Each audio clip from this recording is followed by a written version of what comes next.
Is there anybody listening?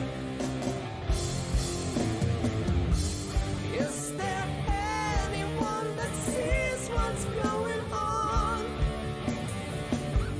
Read between the lines, criticize the words they're selling. Think for yourself and feel.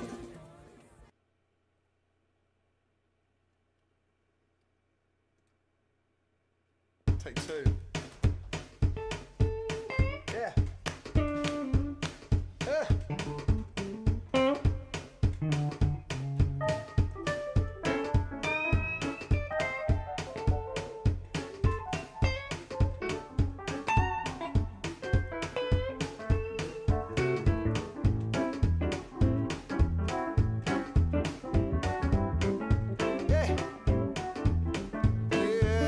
Said I got a woman way over town that's good to me.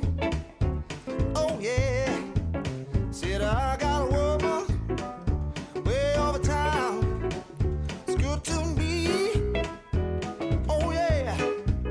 She gives me money when I'm in need. Yes, she's a kind of friend indeed.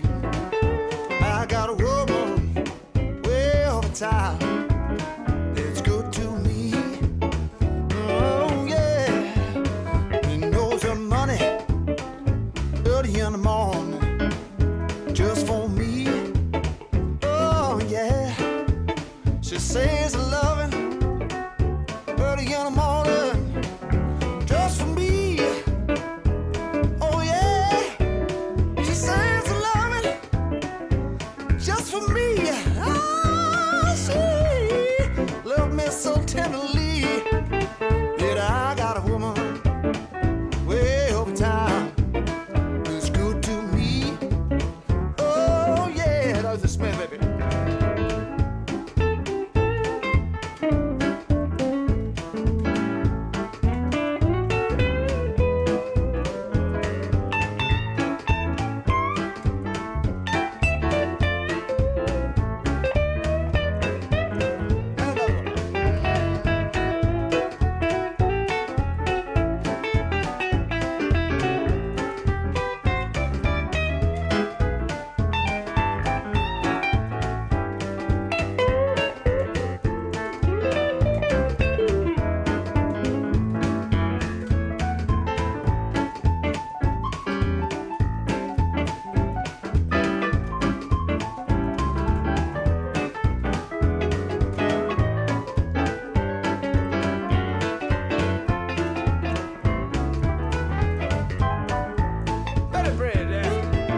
She said to love me both day and night. He never grumbles or fusses, always treats me right. Never running in the streets, she leave me alone. She knows a woman's place. It's right there now in the home. I got a woman way up in town that's good to me. Oh yeah. Said I got a woman way up in town. It's good to me. Oh yeah. That's just my baby. Now don't you understand? Yeah, I'm her loving man. I got a woman way up in town that's good to me.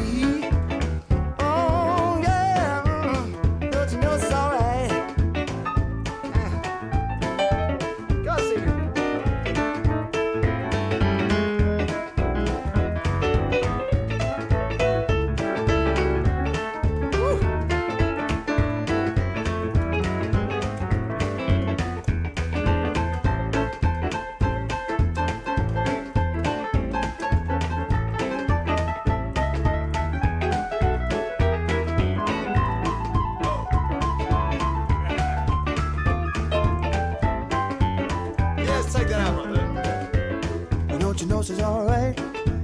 Don't you know she's alright? Don't you know she's alright? That girl's alright. Don't you know she's alright? Oh, don't you know she's alright? That girl's alright now. Yeah, she's alright. Yeah, that's alright now. Don't you know she's alright? Don't you know she's alright now?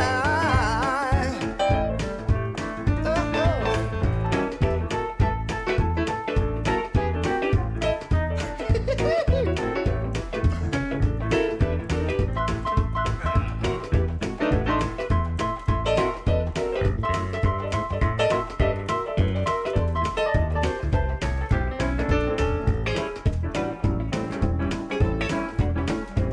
oh, it's funny.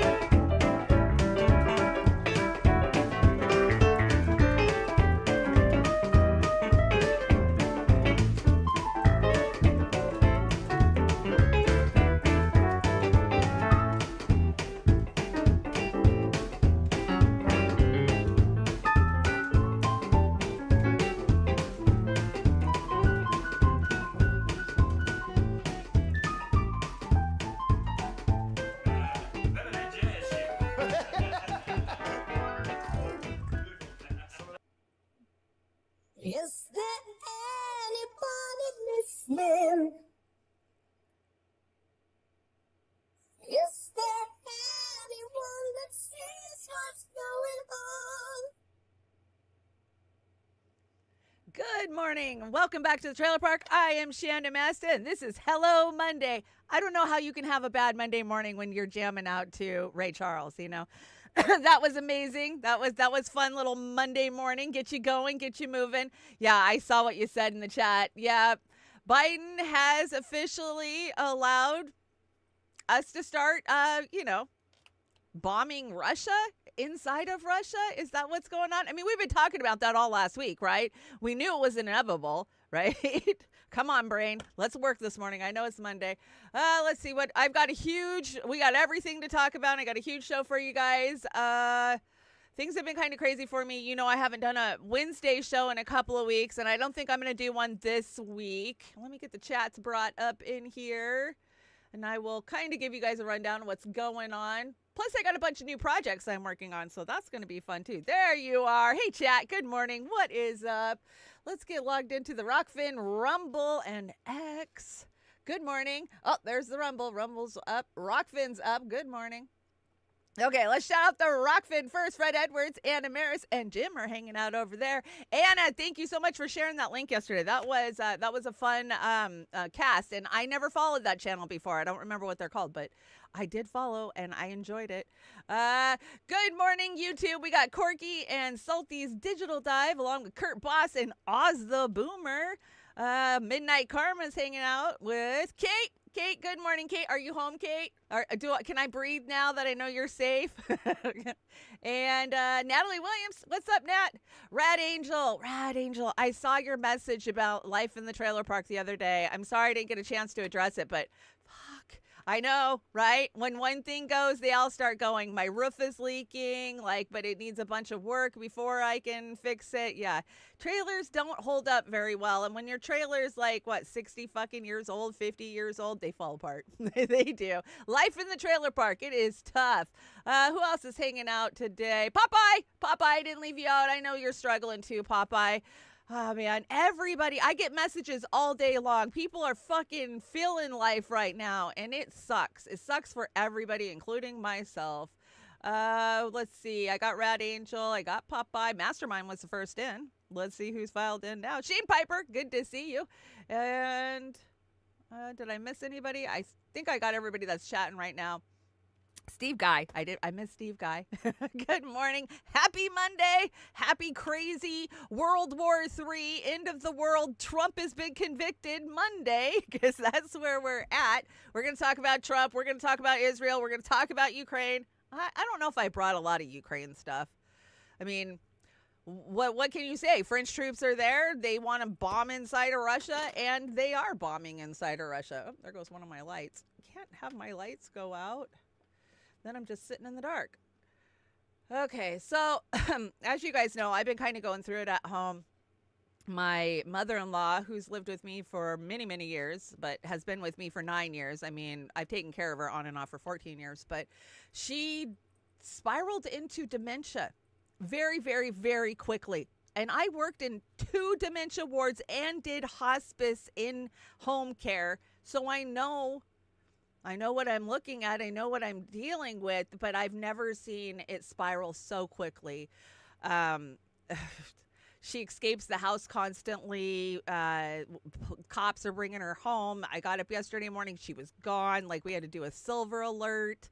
Yeah, we're having to tag things, lock things, and it's heartbreaking. It's fucking heartbreaking to see somebody that you love and that you had a very good relationship with get so agitated and just be generally unhappy, not know what's going on. And I want to talk about the numbers of Alzheimer's. I got them further down on the deck because it's not just Alzheimer's and dementia that's on the rise.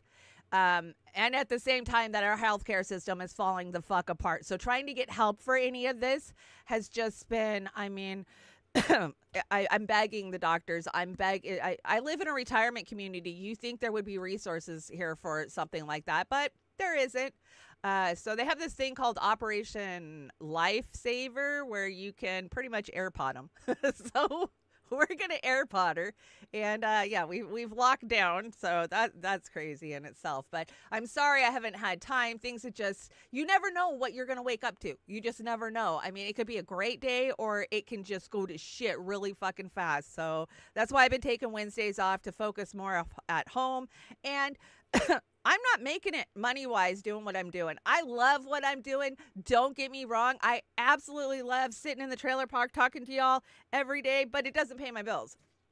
And, you know, my situation's changing now. So I'm out there beating the pavement, looking for a job. I'm going to go back into the slave system, and hopefully I'll be able to find something. Because, you know, you guys know I don't have a car, which is making it even harder, right? Life is kicking the shit out of me while I'm down. I need about $2,000 to get my car back on the road. And so we're taking the bus everywhere. But there's lots of people taking the bus, right? They're out there looking for jobs too. I mean, I talk to guys on the bus, kids on the bus, where they're like, I put out 15 applications today. I can't get a call back, right? Why? Late stage capitalism. That's why. So everybody's competing for the small handful of jobs that are out there that don't pay you shit.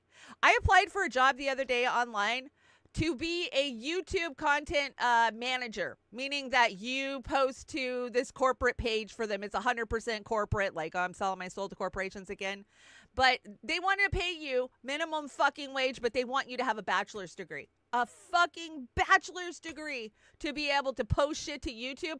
I'm sorry, you don't have to go to college for all those years to learn how to upload a fucking video to YouTube and understand how the algorithm works. But that's where we're at. That's where we're at. So I'm trying to get back into the cannabis industry. I really enjoy it. I have a really good knowledge of cannabis. You know, I went to school for it. So hopefully I can sell weed again.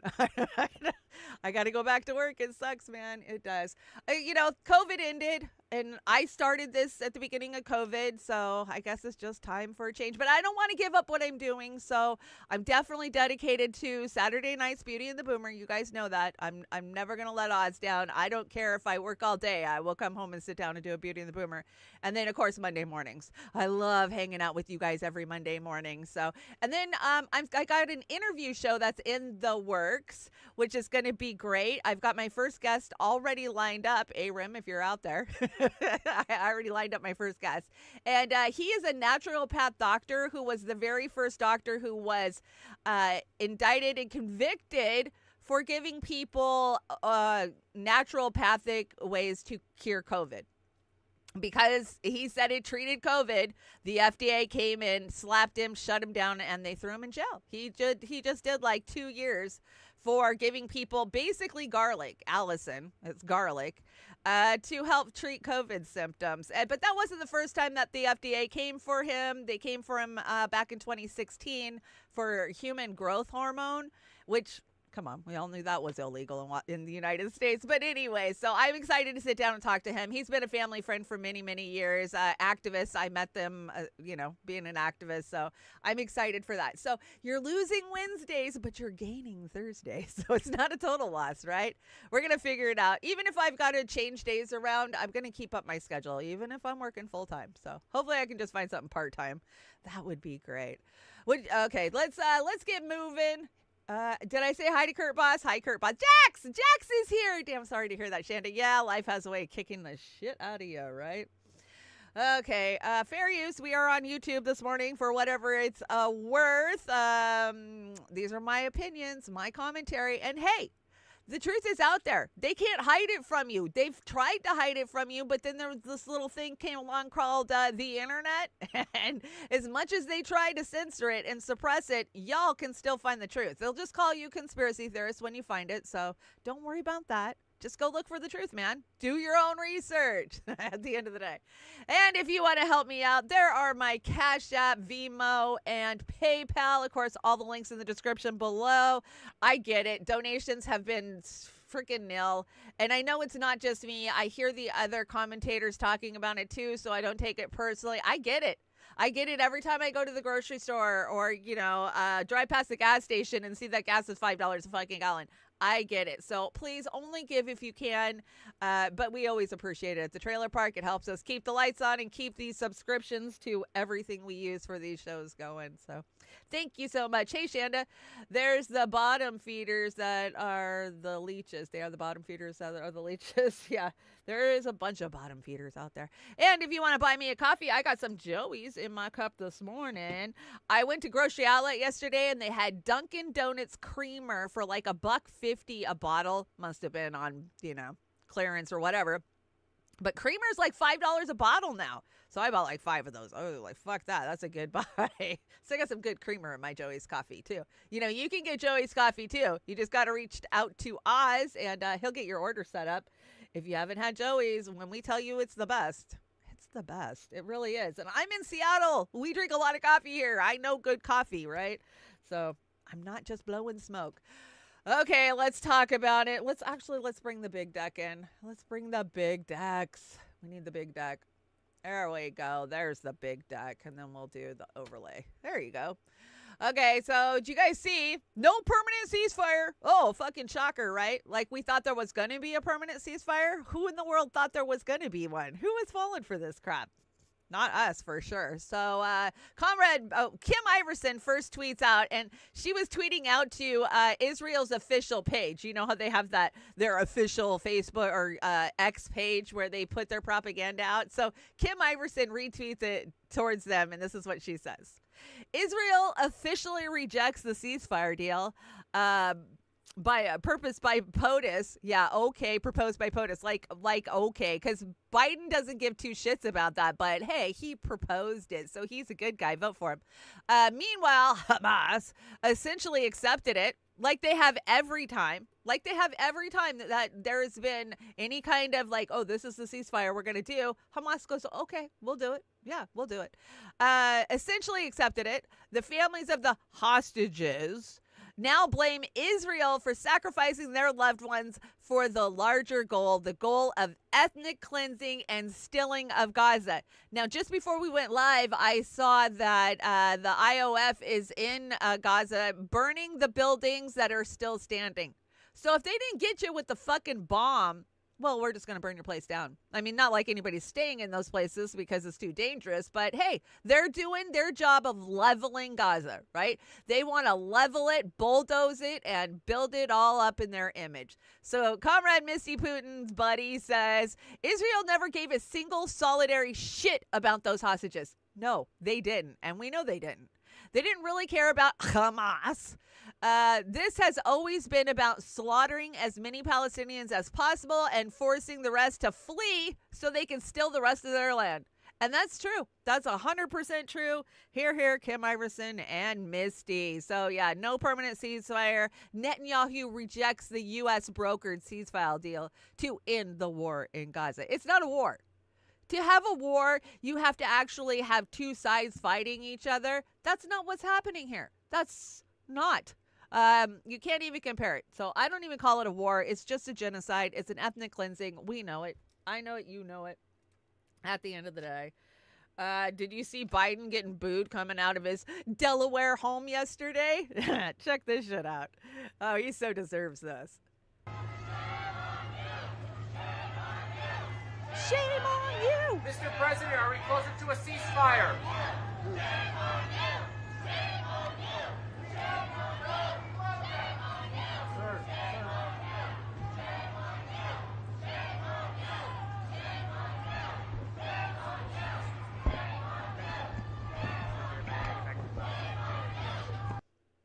You know what? Those war pigs need that every time they step out in public. Biden and everybody in that administration. Oh, and don't leave out the rabid Zionist fucking Republicans either, because they need to be included in that.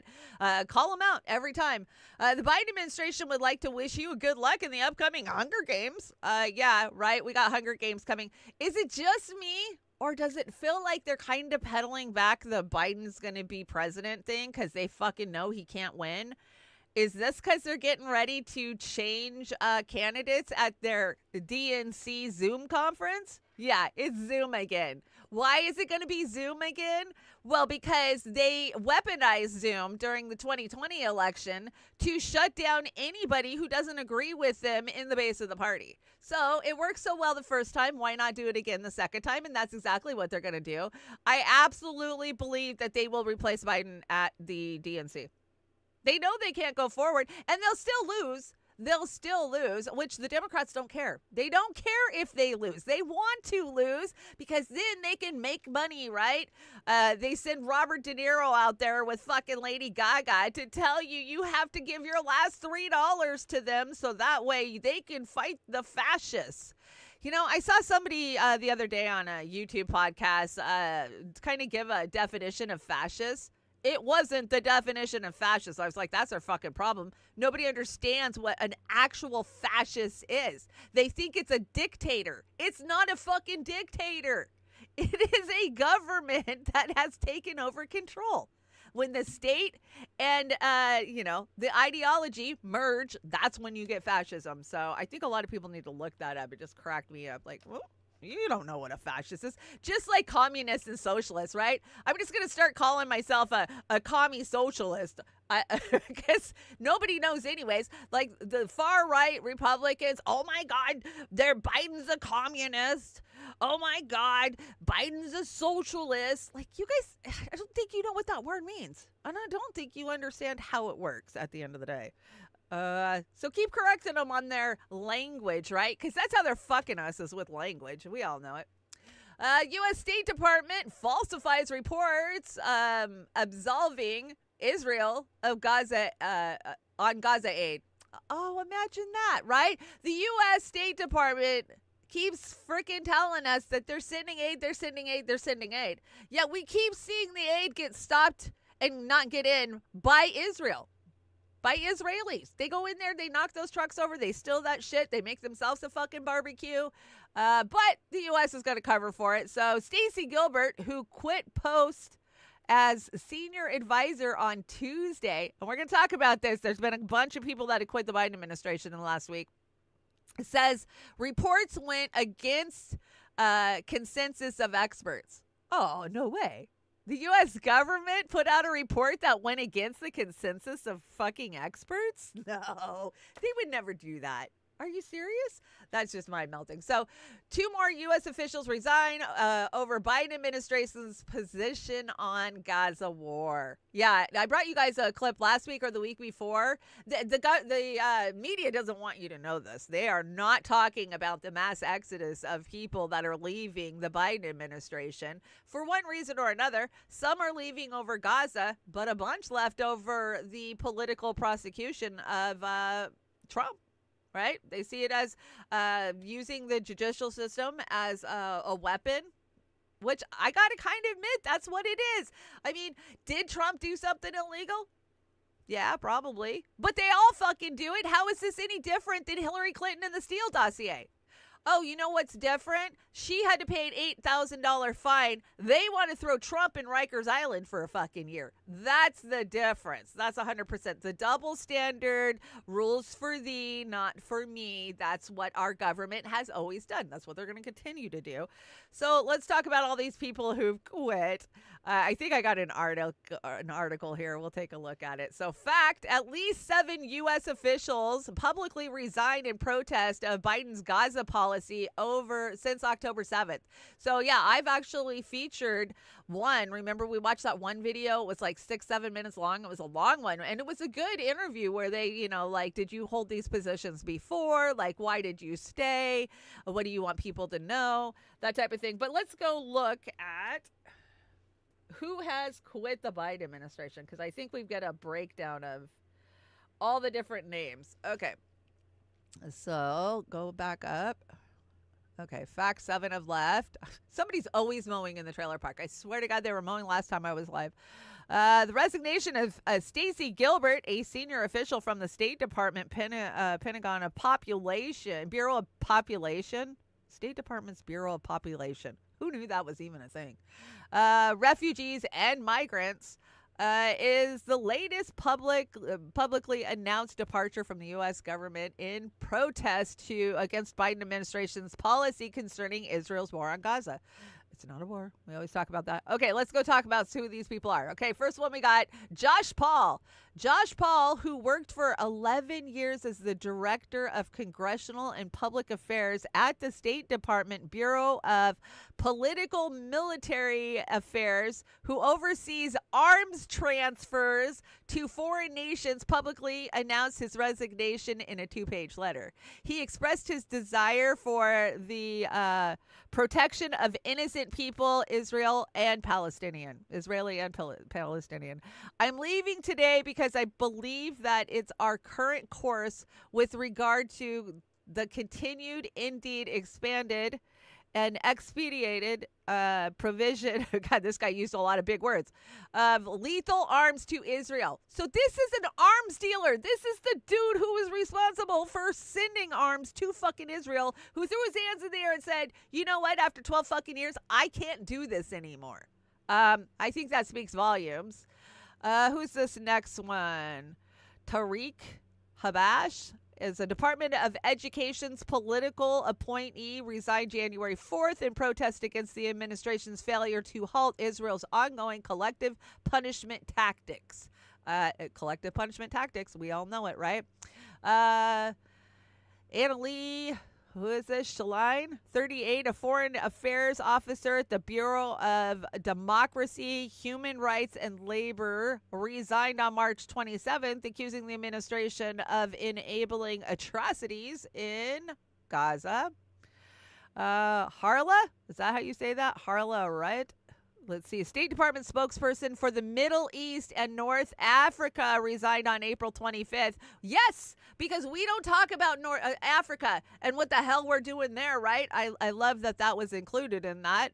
I do have, I think, something on the deck from Congo. What we're doing in Congo is just as fucking heartbreaking as what we're doing in Gaza or in Ukraine. Harrison Mann was an Army major recently assigned to the Defense Intelligence Agency, resigned on May 15th, and said that in his resignation letter published in LinkedIn. I got signed into LinkedIn the other day because I'm looking for a job. Oh, what a fucking joke that place is. Tell me if you like LinkedIn. Where's the best place to look for a job? And hey, if you know any good jobs online, send them to me. Let's see. Unquestionably contributed to the support. Yeah. He comes from a Jewish family of European origin. He says, this has caused me incredible shame and guilt. Yes. Lily Greenberg Call. Okay.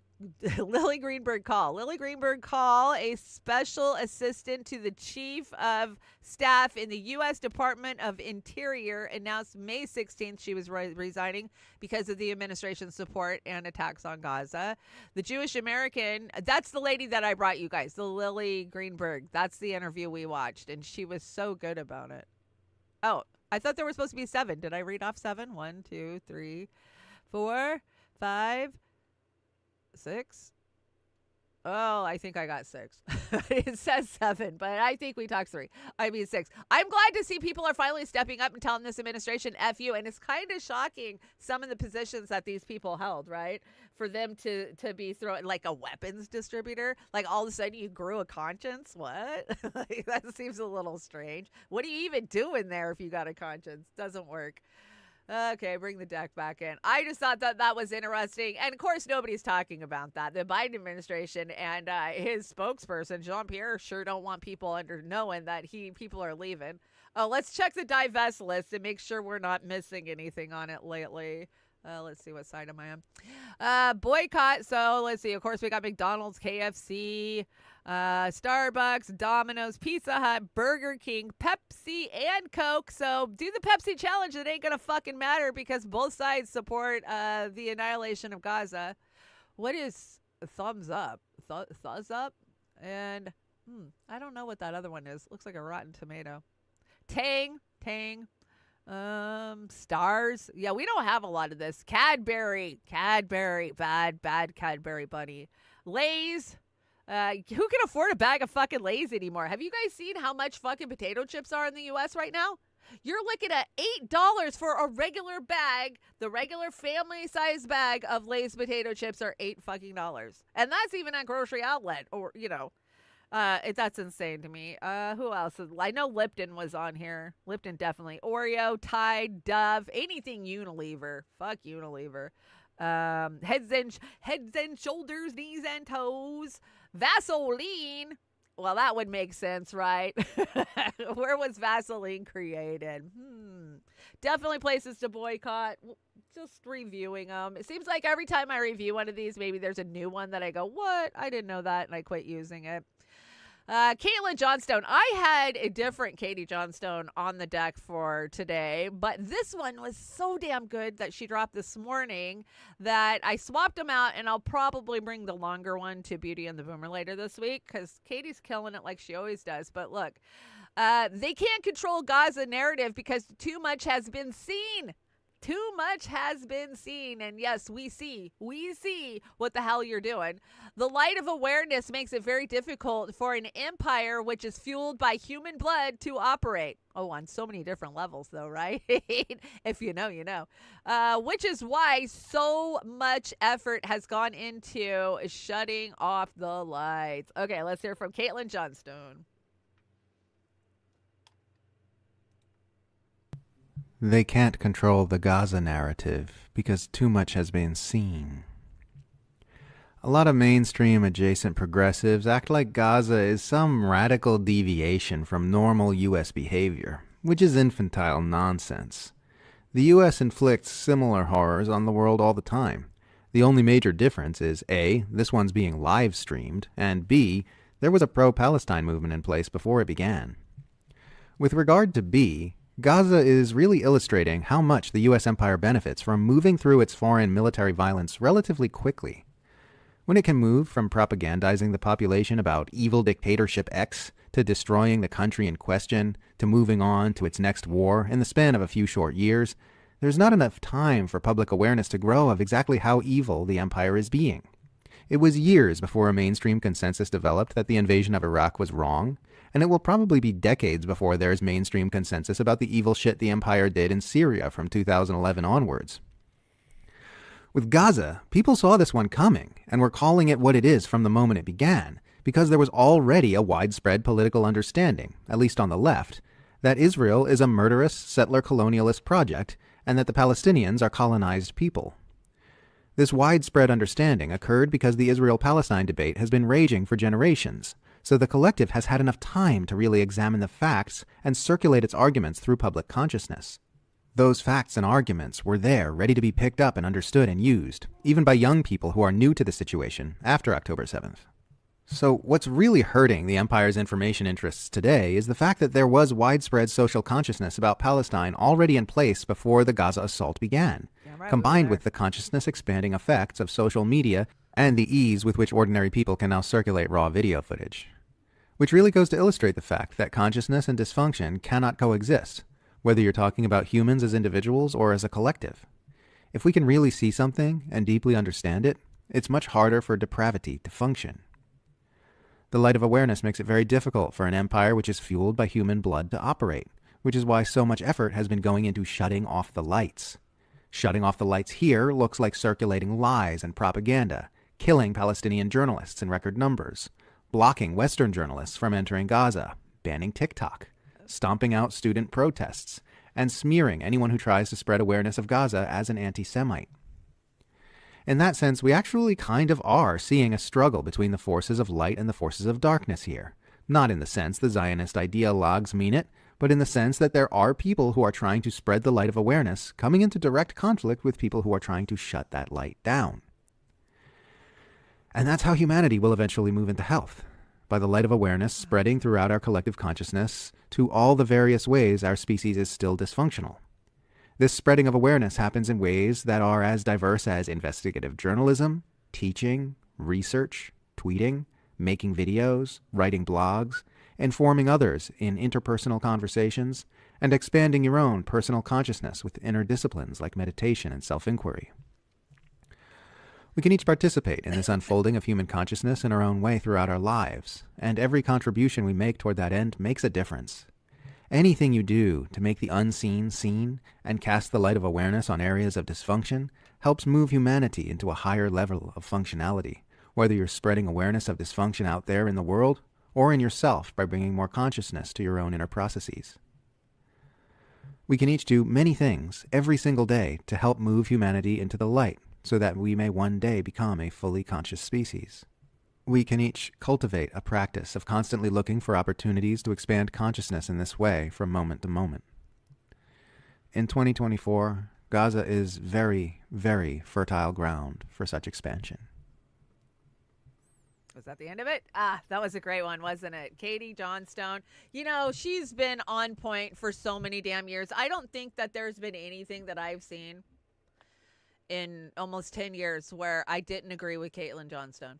100%. And yeah, I love her voice too. I wish she would do the voiceovers on these. She doesn't like her own voice for some reason. I don't know why. Hey, did you guys see this? So, the Zionists are losing their fucking minds, and they want Bezos's head because somebody ordered some Israeli flags from Amazon, and it came with a handwritten Free Palestine sticker on it. And yeah, now they want a full fucking investigation, and whoever packed that order to be strung up and quartered. I think I saw that called for yesterday. How stupid.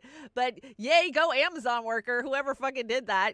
And who knows if it even happened at Amazon. It probably was whoever took the damn picture stuck that on there, right? Can we believe anything we see anymore? No, we cannot. So, but I'm not going to lose my mind because there might be an Amazon worker that's pro-Palestinian.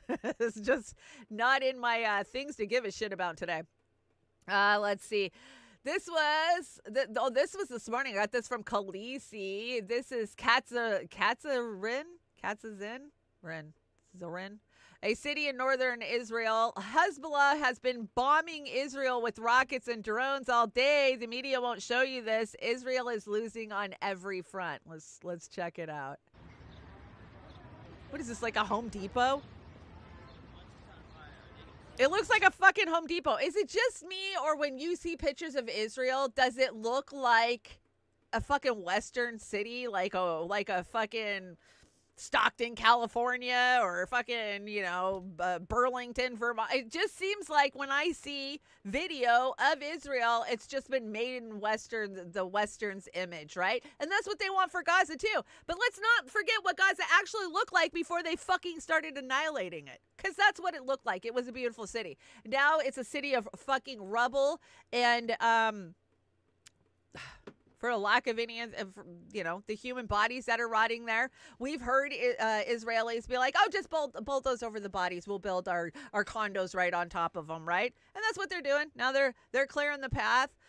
Israel is the cancer of the world. Those supporting genocide. Yeah, I agree with that 100%. They are a cancer. Zionism is a cancer. And I'll be very clear about that. I do not think that Jewish people are the problem. I think Zionists are the fucking problem, 100%. This I want to say was yesterday. Is this the one where it's outside of a school in Israel, and the bus driver is yelling at the kids to run for the school, and they're all screaming in fear because they hear something overhead.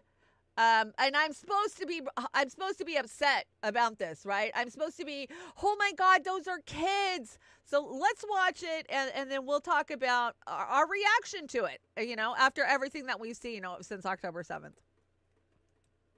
Oh, come on. Don't do that to me today. Just hit play. Thank you.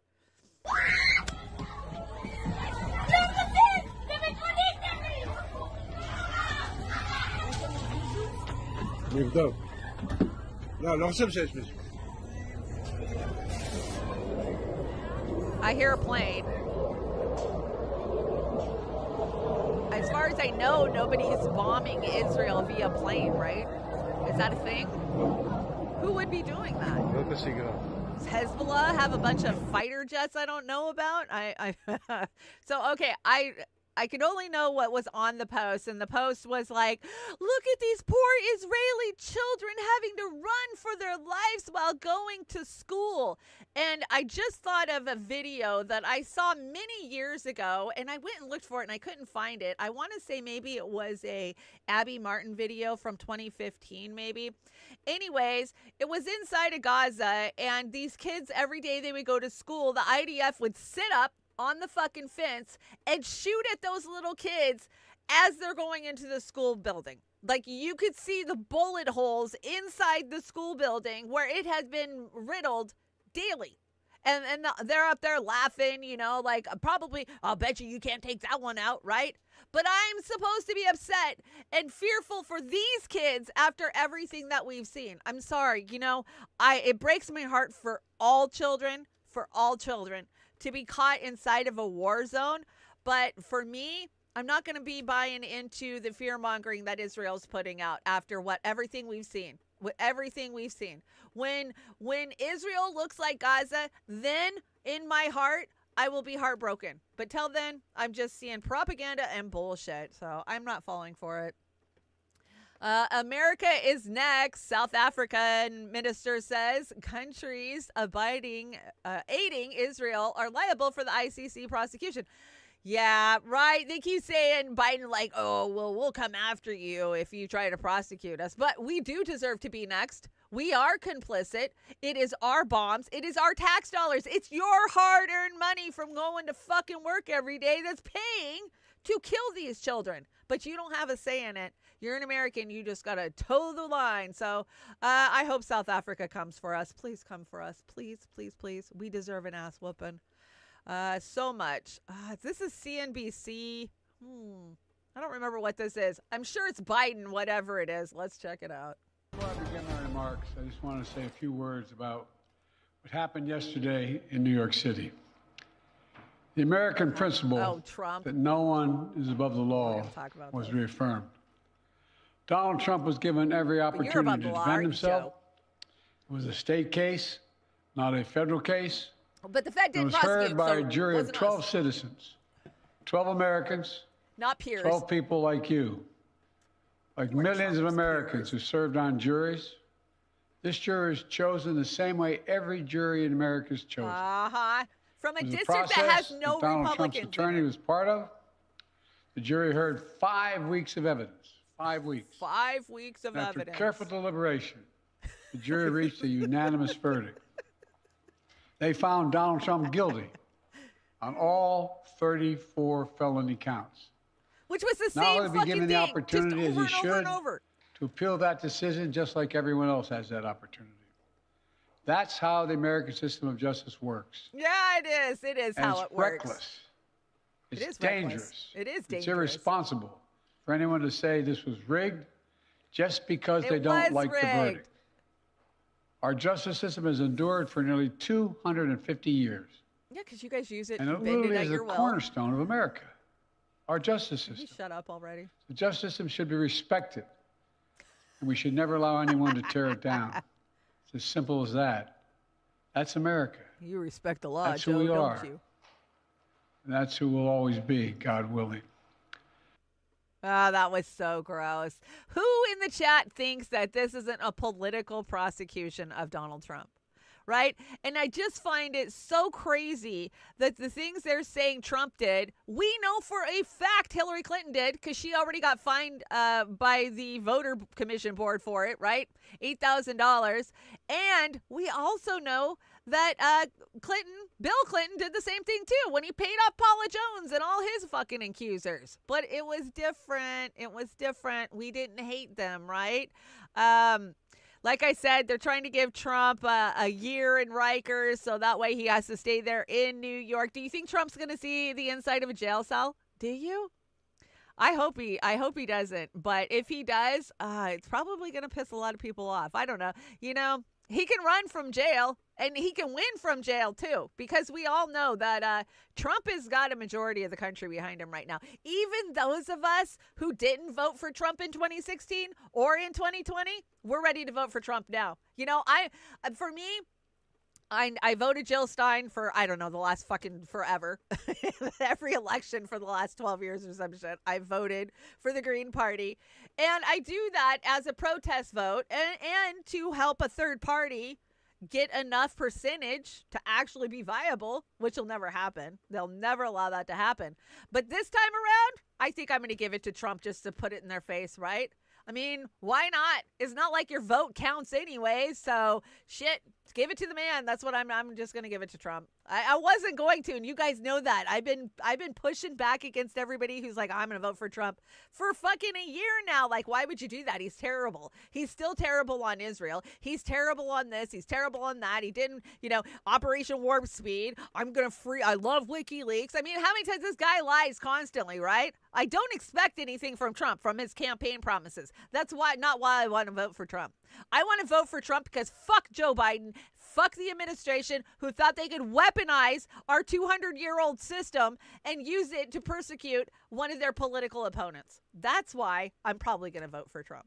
Just saying. And you guys are free to do what you want, and you can judge me for finally getting to a point where I'm just done. Like, okay, fuck it. I'll give my vote to Trump. I will. But after this, I might as well, right? Remember when Comey came out and told the whole fucking country, like 2 months before the 2016 election, that, yeah, Hillary Clinton did some illegal shit. Yeah, that's that. We know that. But hey, she didn't mean to. She didn't mean to do illegal shit. She didn't mean to bleach or smash all those hard drives. Hell no. Her emails, that was just because she's dumb and doesn't know how to work emails. That's what they wanted us to believe, right? 100%. That's what they wanted us to believe. Okay, let's hear from Fox News. Fox News has been just losing it since Trump got convicted. Have you seen this? Charlie's hanging out in the chat. Good to see you, Charlie. What's up? I think I have maybe one I got from you this week. Love your work. Keep it up. Cowboy Kitty's hanging out too. And DC. Good to see you, DC. Okay, let's see what Biden, Israel has the right to defend itself. Is he still saying this shit? Is he? Mr. President, in your daughter Ashley Biden's diary, she said you showered with her at an inappropriate age. Is this true? Why are you smiling like that? It's creepy, Mr. President. Please answer the question. Where are you going? Where are you going to sniff some kids? Joe! Joseph! Oh, come on. That was a spoof, but it was funny. Come on. It was funny. I bet you he does smile like that when he thinks about showering with Ashley, right? And they prosecuted that woman who found that diary. And did they throw her in jail? I think they actually threw her in jail because she moved into a house and found Ashley's diary hanging out. I want to know something. What is up with the Biden kids just leaving their fucking shit everywhere? Like, oh, there's my Bible, or there's my diary that I've been writing all of my daddy's secrets in, but I'm just going to leave it behind in this house. Or what about Hunter Biden, who's lost not one, but 2 fucking laptops and doesn't even know?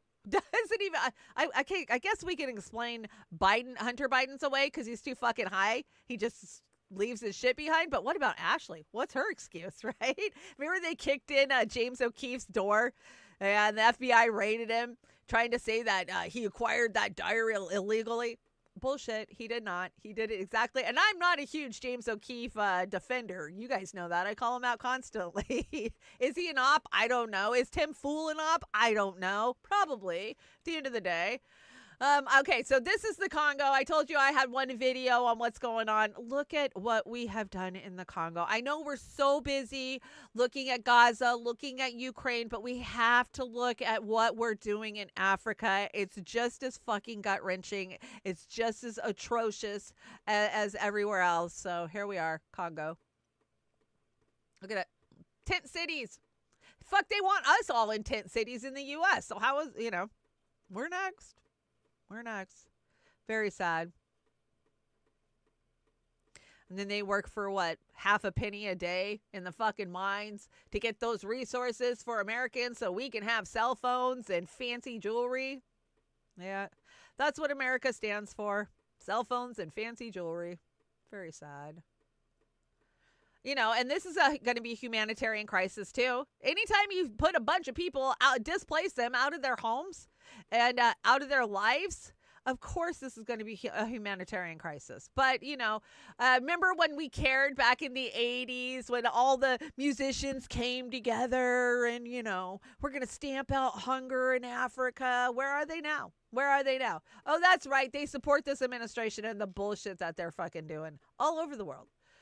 So gross. I thought we'd bring something good for Fee Says, because normally Fee is so politically charged, and we love Fee for that. But don't forget, Fee is living in a beautiful place, and Fee is very, very well traveled. Fee has been all over the world, I will tell you that. So if Fee tells you some place is one of the most beautiful places that she's ever seen, it probably is.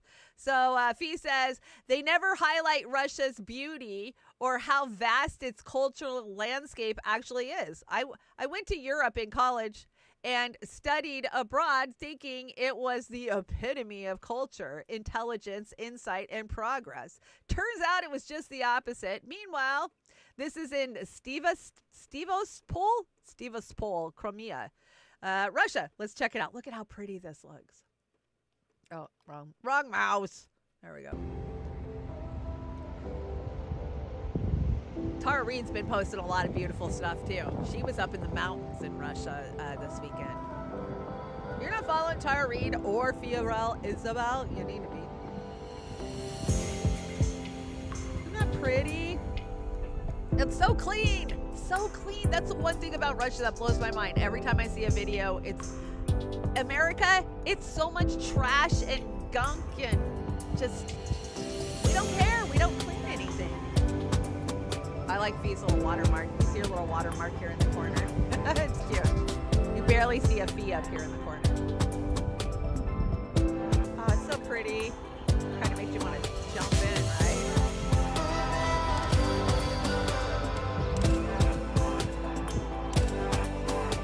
Very green water. I think that's like a 2-minute video, but it's beautiful, absolutely beautiful, and it's summertime in Russia, right? It definitely is. Do I know anything more about what Fee and Pasta are up to? I'm trying to think. What was Pasta doing this week? I don't remember. I don't remember. Let's talk about Icky Nikki again. Of course, Icky Nikki was shoving freaking missiles up her butt and signing them this week, and finish them.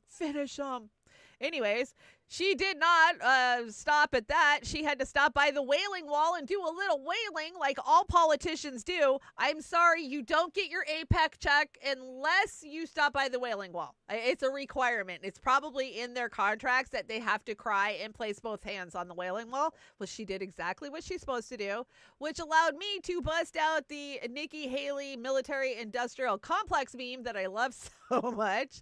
And woo! People who write messages on bombs should be strapped to them instead. Anna, I agree. Let's hear what this... I've had this one for a couple days, but I don't think I've played it. I cannot believe that I have to say this, but signing bombs that are being sent to drop on a refugee camp that is overpopulated with children is literally saying, I want their blood on my hands. Yep. You have transferred your signature, your fingerprints, onto a weapon that's going to be used in the casualty of civilian life, in murder, in death and bloodshed. What you are saying to these children is, I want to have touched the thing that killed you. I want my hands on the last thing that will reach your body.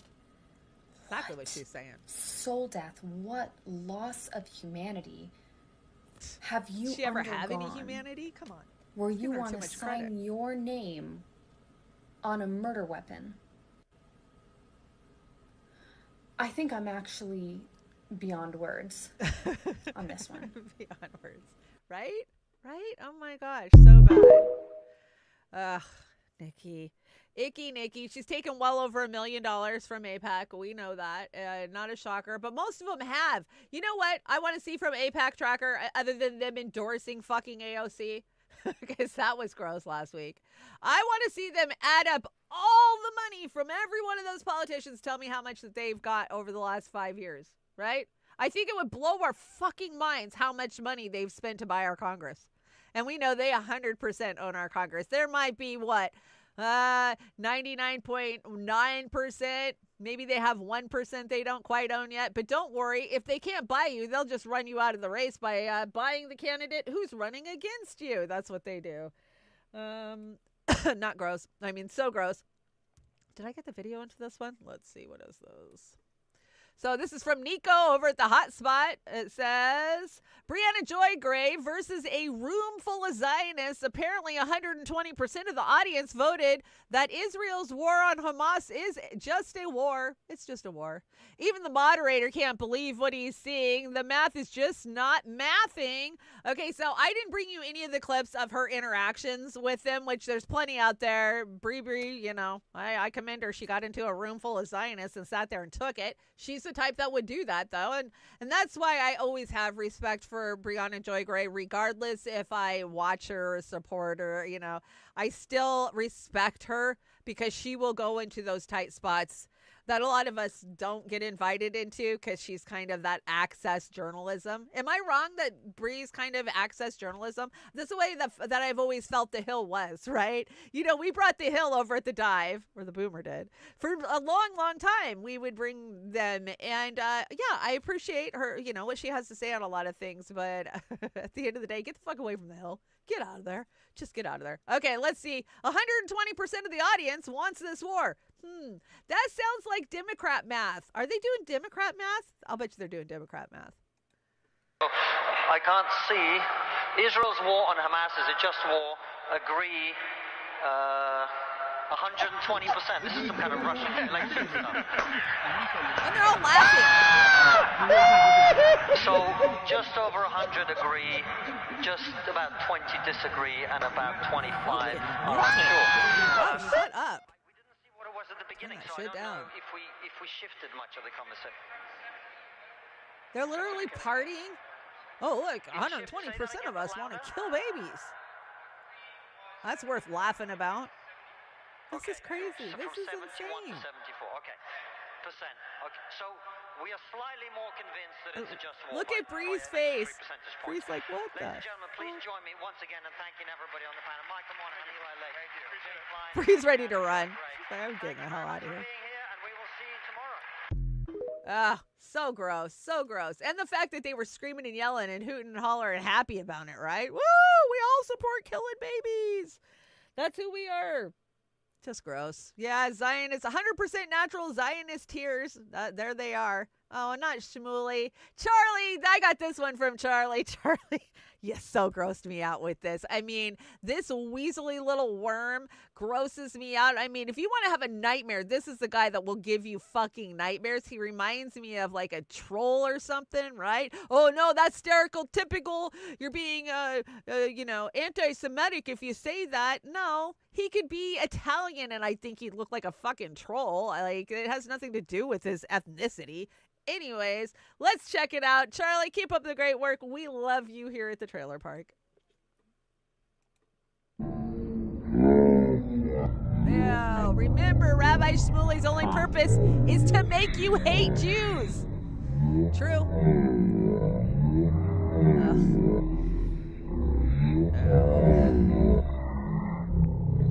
I think that's why he's there. I agree, Charlie, 100%.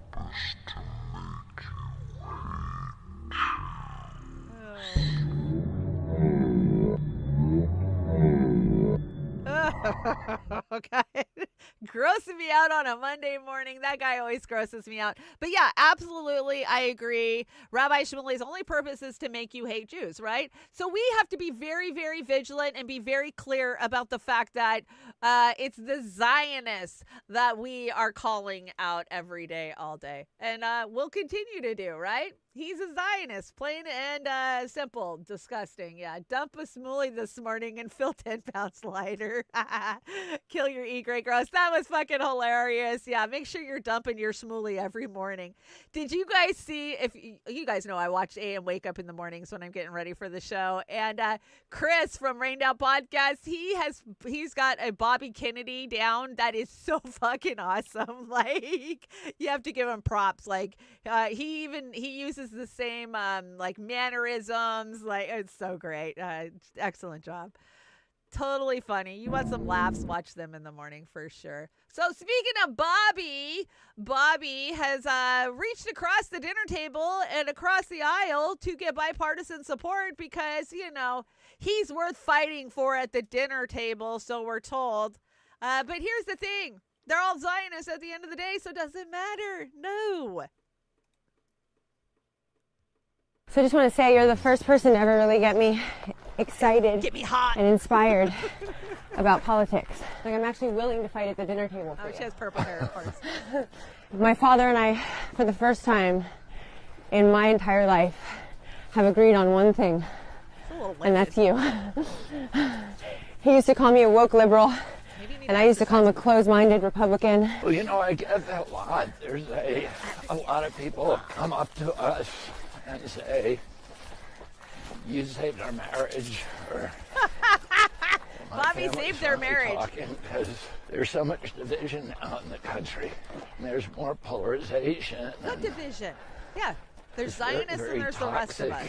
Kind of vitriol that we haven't seen at least since the 60s, but it's probably worse than any time since the American Civil War. Look, he walks his and dog it's like all a normal amplified person. by I'm gonna vote for him. The social media algorithms. He's everyday. Yeah. He's like an everyday person. He takes his dogs for a walk. It's supposed to be relatable. He is not relatable. He is an heir to Camelot. Come on. This guy, he is the elites, and his Zionist stance makes me want to puke. I mean, I have so many people like, oh, but he's so good on this and Julian Assange, this and that. Like, no, it doesn't fucking matter. Being a Zionist who wants to kill babies, I'm sorry, that cancels that all out at the end of the day. Ain't happening. Bobby, ew. Like I said, who are you gonna vote for? He's a Kennedy. I know. That's why I keep screaming. He's a fucking Kennedy. What do you mean he's not an elite? He was born with a silver spoon in his mouth. He doesn't know anything about the struggles of the fucking trailer park other than what he has been told. But he's every day, right? Boomers, your kids today and your dumb participation trophies, it makes your generation look weak. Also, boomers, did you see this? So, won a war, lost a war. Yeah, imagine. How could somebody who lost a war and really hadn't been in active duty war have that many medals? Do we just give out more medals in the military nowadays? Is that what's going on here? I think so. Yeah, he told us. He warned us. We didn't do anything about it. Bernie fucking Sanders. So gross, Bernie. Bernie tweets out, Benjamin Netanyahu is a war criminal. He should not be invited to address or join a meeting of Congress. I certainly will not attend. Fuck you, Bernie. Fuck you. I mean, yeah, I agree. Benjamin Netanyahu is a war criminal, and he should not be invited to address either, let alone both houses of Congress. But yet, here we are, and he will. Remember that time, was it during Obama days, where they snuck him in to address the Congress? We all said, no, we don't want him, and everybody was up in an uproar, and then they snuck him in the last minute. Yeah, that's what they do. Or was that under Trump? Maybe that was under Trump. Because everybody thinks Trump's going to be so fucking different on Israel. Do you forget who his son-in-law is? Jared Kushner. And Jared Kushner's godfather is Benjamin Netanyahu. Yeah, it's one big fucking club. It's not going to change under Trump. I don't see it changing under Trump. Oh, I lost an earring. So, anyways, Misty says, hey, fuckface, you literally endorse Joe Biden, a war criminal. Your virtue signaling is embarrassing. Fuck Bibi, fuck Biden, and fuck Bernie. Fuck the 3 Bs. Oh, I love that, Misty. I think I'm going to use that. Fuck the 3 Bs. Bibi, Biden, and Bernie. Yeah, fuck them all, right? Bernie really had us duped for a long time. Definitely had me duped for a long time. And now I see Bernie for what he is. A sad old man who bent the knee when he could have started a fucking real revolution. And he didn't. So when you vote for Democrats, this is what you vote for. You refuse to look at what they're doing. But I love this bullshit artist versus a real revolutionary, because you guys know I love me some George Galloway. And George is out there killing it like he always is. Amazing shows every Sunday and Wednesdays, the mother of all talk shows. You should check it out. And he always has good guests, too. Who did he have this week that was so good? Did he have Glenn? No. He always invites somebody good on, right? Oh, he had some politician who's running for office in the U.S., and I wasn't that impressed with him. So impressed I didn't even remember his name. So you can go rewatch it from yesterday. Anthony Blinken, this is kind of a rerun from Saturday's show, but I just want to reiterate that Ukraine is gonna join NATO. We've been saying it for fucking years that was going to be the outcome of this, and now Anthony is saying it. Ukraine will become a member of NATO, and our Ukraine purpose will now become is to put in place the bridge to bring Ukraine closer to, and then ultimately into NATO. Ultimately, as I've said, it's a closer bridge that, to, I think, and you'll see ultimately, emerge at the I think he's summit. been hanging out with Harris It's both too very long. strong, very Same well thing, lit. dumbass. There will be a robust package of support for Ukraine at the summit. We haven't gave them enough. There's going to be a robust package for Ukraine. We haven't gave them enough. Seriously? What, 90% of our bridges in the country are over 60 fucking years old. But hey, we need to give Ukraine more money. And yeah, let's just start bombing inside of Russia. It's not like we're doing it. It's the Ukrainians. Stop. Anyways, Nazis to NATO. Where did NATO actually come from? Oh, that's right. From the Nazis. There they are. Every single one of them became NATO. Nazis to NATO. You know, Salty's digital dive blew my mind yesterday with this next one. Thank you so much. You guys keep me in the loop. I had never heard this next one. Member of NATO. Oh, shut up, Anthony. Okay. I never heard this conspiracy theory before. That Hitler is a part of the Rothschilds? What? Oh my God. Yeah, mind freaking blown. I was like, holy shit, I'm definitely bringing that. So here is one of your good conspiracy theory clips of the day. This is a little bit long, but I'll speed it up and we'll get through it. Thank you, Salty, for sending this.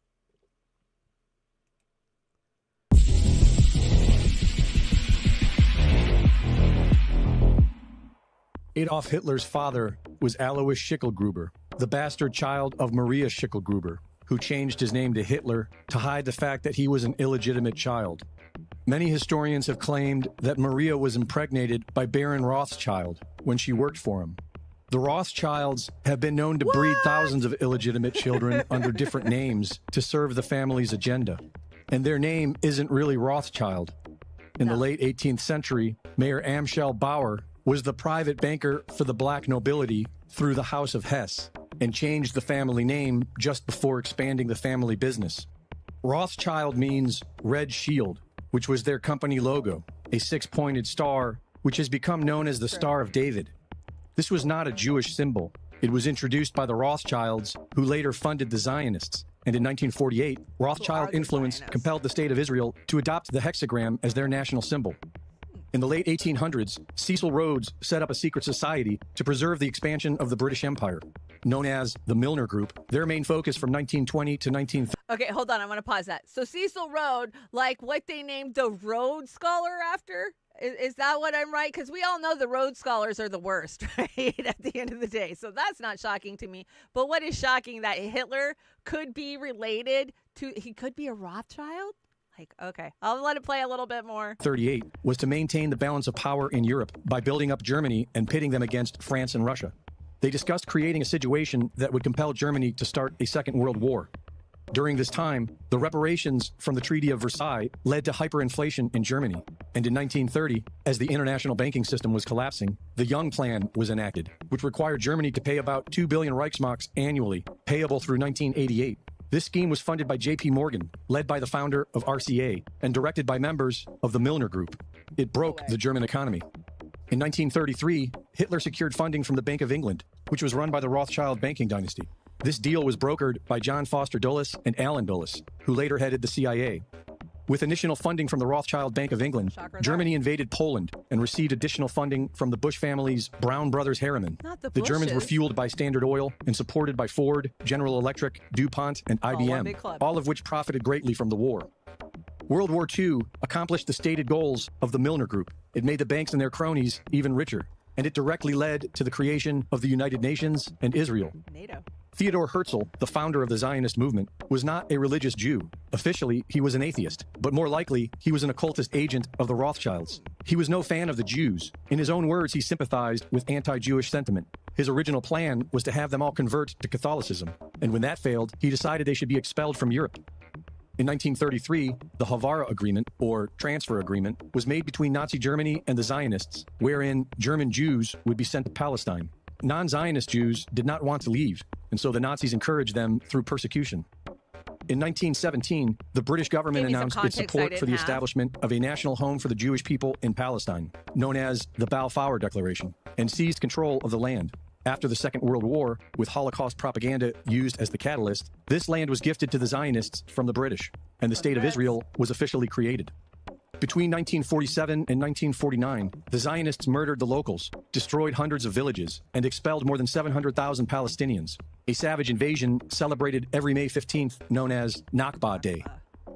Before Zionism created the State of Israel, Jews did not have a common language or nationality, and they were not considered to be a race.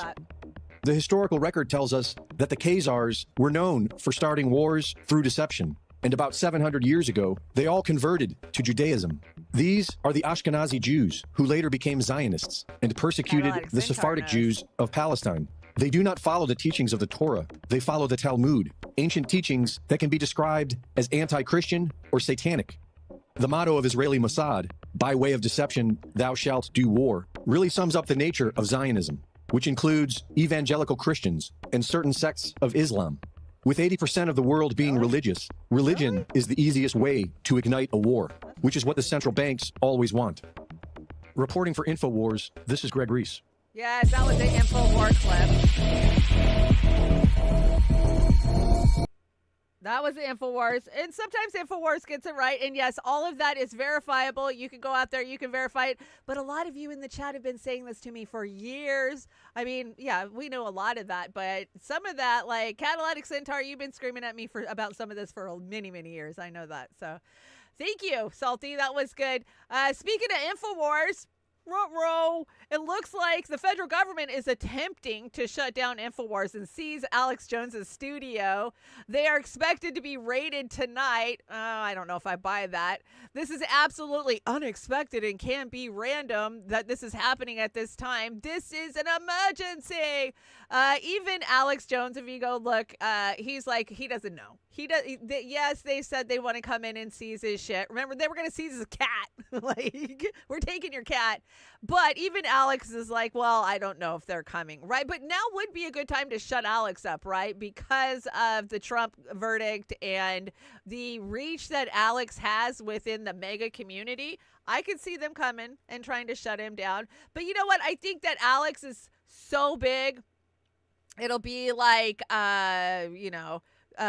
who's somebody big who left their network? Tucker Carlson. It'll be like Tucker. He'll just move over to X, or he'll move over to Band Video, or he'll get a contract with Rumble. You're still going to be able to find InfoWars. Even if they come kick the doors in his studio, what he does, he could literally do from his fucking basement or garage. So don't count Alex out. I'm not. And even he's like, I don't know if they're coming or not, but they might be, right? Like, oh, that's fake news. That's fake news. They're not coming for Alex Jones. Like, they already came for Alex Jones. When he got ordered to pay $180 million to some stupid, unattainable amount. Like, yet again, the judicial system was weaponized to go after a political enemy opponent. I mean, that is why they went after Jones the way they did, right? Let's see. Breaking, former President Trump has raised a total of $200 million since the guilty verdict was announced on Thursday evening. It's Monday morning. Dude, it's Monday morning and he's raised $200 million. They're saying it's all small donors. I highly doubt that. I'm sure the widow of Sheldon Adelson fucking dumped, $100 million in there, and maybe the other $100 million is from small donors or something like that. But still, it is shocking, and Trump is on course to break every fucking campaign record there ever was. Money is not a problem for Trump. Definitely not in this election at all, right? I mean, anything he needs money-wise, they're going to have. So what is the goal? The goal is to shut Trump down from campaigning. They don't want him out there traveling the country, having his big mega rallies. They want him stuck in New York. He can't leave New York because he's on probation. He's going to have to alert the courts every time he leaves the state. Can you imagine? You're campaigning to be president of 50 states, but you're not allowed to leave New York. This is what the Democrats ultimately wanted. Do they want Trump in jail? Probably not. I mean, yeah, they do, because they think it's going to pop off and be like a January 6th. But it's not. And here's the message from Alex Jones about this, and from a lot of the Republicans that support Donald Trump is, be calm. Be calm. You saw what they did to you on January 6th. And you guys were calm then. Be very, very calm, and don't buy into their shit. That's what they want. They want to go, oh my God, look, civil war. Civil war. We told you, the mega extremists, were going to start a civil war. I don't think they're going to start a civil war. It will be the Democrats. It will be the Biden administration. So just don't fall for it, man. Don't fall for it. And they're all screaming, don't fall for it. We'll see what happens. What day is Trump's getting sentenced? You guys know in the chat? Let me know. I haven't even followed that much to know. I've been so busy. I was standing in a pharmacy at 7:00 at night when I found out Trump was actually convicted. Like, what? Like, fuck, that's my job, and I don't even know what's going on in the world. Things have been a little crazy this week. Anyways, Fox, like I said, Fox has been on the edge ever since this happened, but they sat down with Trump and had a little back and forth with him this weekend. Let's hear one of the things that Trump had to say. You say it's a tough question, a bit unsure. You famously said regarding Hillary Clinton, lock her up. You declined to do that as president. I beat her. It's easier when you win.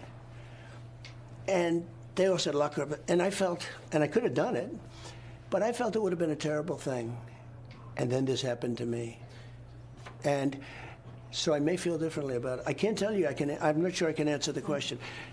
Hillary Clinton, I didn't say lock her up, but the people would all say lock her up, lock her up. Okay. Then we won. And I said pretty openly, I say, all right, come on, just relax. Let's go. We got to make our country great. Yeah. And it would have been, think of it, you lock up the wife of a president of the United States. But they want to lock you up over $130,000 of an accounting thing, and a perfectly stated accounting thing. But So, okay, I was talking about this on Saturday night. I hope that this has incensed Trump, because we heard the whole lock her up BS in 2016, right? Remember, even on the debate stage, he said, you're a criminal and I'm going to lock you up, or something to that effect, right? When he's going back and forth with Hillary in 2016. And he didn't. He fucking didn't. And he sits here and tells you, well, I won. And it would just look like political vengeance had I done that, so I didn't do it. Well, I hope he changes his mind, and when he wins this time, he actually goes after these fucking criminals. They came after you for being a criminal. Maybe you should come after them for being a criminal. Oh, Bobby, what does Bobby say? You think electing Trump is funny? Yes, and I'm tired of pretending it's not. Right. I am tired of pretending it's not going to be funny to watch these fuckers lose their minds when Trump wins again at the end of the day. So, I might. Oh, ew, what is this? Democrats and Republicans, when it comes to government spending, oh, yeah, just not on domestic projects, right? Yeah. It was so gross. She did go hang out with Trump, right? When she was doing her what does she stand for? Prison anti-reform? I don't even know. Whatever gets her some, is that AOC? Oh yeah. Oh, gross. That was gross. I thought it was Kim Kardashian. Anyways, Trump also says, former President Trump says that he would declassify the Epstein, JFK, and September 11th files if elected in 2024. Fuck you, bullshit. You said you were going to fucking release the JFKs and you goddamn didn't. Why didn't you? Because once you saw it, you said you couldn't. They wouldn't let you. So, yeah, whatever. Whatever. Don't believe any campaign promises from this guy. Vote for him because you want to throw a wrench in the system, but don't do it because you think he's going to give you the goddamn Epstein files. That is not happening. I mean, yeah, we know he wasn't friends with Epstein, but still, at the end of the day, Trump never follows through with anything. Have we not learned that since 2016? Come on. If you believe that, you're off. Okay, we have to talk about it. It's here. It's Pride Month. Are you out there waving your rainbow flags? Well, Raytheon is. So happy Pride Month from Raytheon Technologies. Oh, it's always good. We got Ryan Long here with a message from Raytheon. Let's hear. I'm the CEO of Lockheed Martin, and even though I'm a married man, to pledge my allegiance to Pride Month, I will personally be sucking off one man a day to completion to show my solidarity. That's right, I'm putting my mouth where my money is. As long as Lockheed Martin can continue to receive 10% of all funds paid to the Pentagon, I vow to receive 100% of a dick in my mouth for the next 30 days. As this company's head, I pledge to give head. This month isn't about drone strikes, it's about blowing Mike, Dave, and Tom, and 27 others. And this time, the explosion is going to be happening on American soil. We provided weapons to every war imaginable, and now I will be providing my mouth to one man's penis for the next 30 days. 30 days, 30 gays. And while we won't be making any changes to our war lobbying efforts, I will be making changes to the amount of space in the back of my throat in allegiance to the Mo community. You let us rinse the taxpayers, and now it's time for me to rinse you. Talk is cheap, but me sucking off 30 dudes is worth billions in contracts. If you're watching this message in Saudi Arabia, I promise you that I'm totally being ironic. All right, and that was hilarious. Lockheed Martin, Raytheon Technologies, celebrating Pride Month. It's all month. You guys know it's all month. And yeah, you know, Ralphie May said, hey, you women suck dicks. When's your parade? That's funny. Rest in peace, Ralphie May. Always made us laugh. And that was 20 years ago, the shit Ralphie May was saying. So yesterday in Philadelphia, was this Philadelphia? I think it was Philly. We saw a pride parade clash with a pro-Palestinian parade. Yeah, check this out. What did we expect? Oh, they're going to do a dance-off?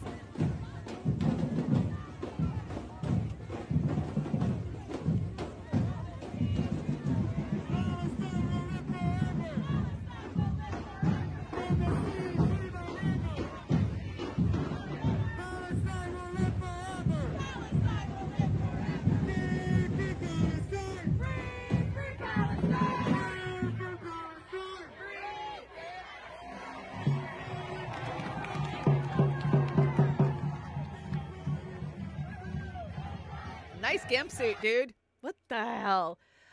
Yeah, you know, getting naked and walking through the center of the city, it doesn't do shit to support fucking rights, just so you know. Just so you know, I would never bag on the LGBTQ plus community. No, I wouldn't. But I also know that this is virtue signaling fucking bullshit. The going out and spreading your ass cheeks for pride, right? That is waving your dong at a kid. That is not going to help anything. It never has. So, and but you know, all of our politicians are out there virtue signaling. Have you guys seen it? Even the fucking Weather Channel had to put up a happy Pride banner. So, news celebrating the month of Pride. Be proud, be you. From the Weather Channel. Yeah. And, of course, Harris is out there. My message to the LGBTQI plus Americans, we see you. We hear you. We celebrate you. Oz, I had to steal this gift off of the Beauty and the Boomer deck. It is just too awesome. Whoever's feeding Harris a hot dog and catching her is just too funny. Oh, that is too funny. Okay, let's check it out. Happy Pride.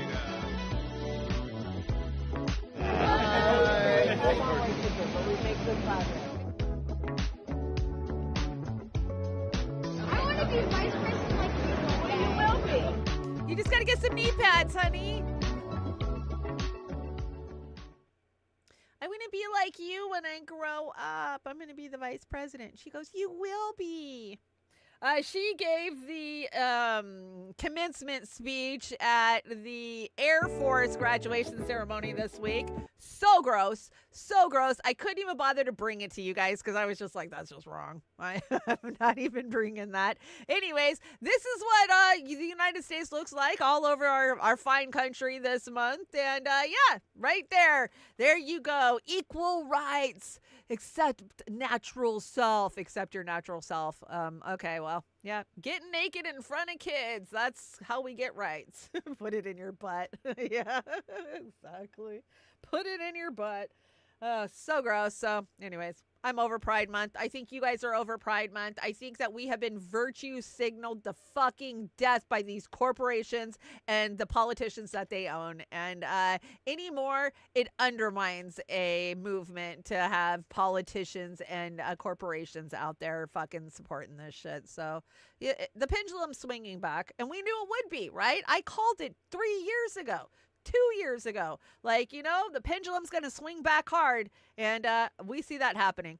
Okay, let's talk about the economy. I know you're feeling it. I'm definitely feeling it. They're fucking us. If you haven't noticed, Walgreens is the latest corporate giant to drop prices. Yes, you heard that right. Drop prices. The company just announced plans to slash prices on 3,000 items. It's all price gouging. Always has been. Yes. You don't get to price gouge us and then lower the price a little bit and tell us that you're saving us fucking money because we know better. It's not inflation when corporations are raking in record profits. I would think it was inflation. And, you know, we call it inflation for a lack of a better term, or that's the term that the officials use, right? But it's not inflation. It's price gouging. And they have been price gouging us harder than we have ever been price gouged since, what, mid-COVID? Yeah, about mid-COVID, when they tried to convince us all that our a complete, supply chain has broken down. Like, oh, the supply chain broke down. You got to pay more to get this stuff. Oh, well, supply chain's okay now, but you still need to pay more to get this stuff because our poor CEOs are not making enough money, right? At the end of the fucking day. So, fuck you, Walgreens. I will not be shopping in your stores. You should have lowered the goddamn prices to begin with. But, hey, how many Walgreens are going to be around? You know what I find just mind-blowing? How is it Walgreens and Rite Aid are shutting down stores from coast to coast when they got a shit ton of PPP money for COVID and they got the fucking contract for all of the boo-boops? How are they broke? And they only have one cashier working at fucking Walgreens that they pay $7.50 an hour. Okay, in my town, it's probably $15.50 an hour. You stand in line for 45 fucking minutes to buy one item. And don't even get me started about dealing with the pharmacy, because that's a whole nother fucking bag.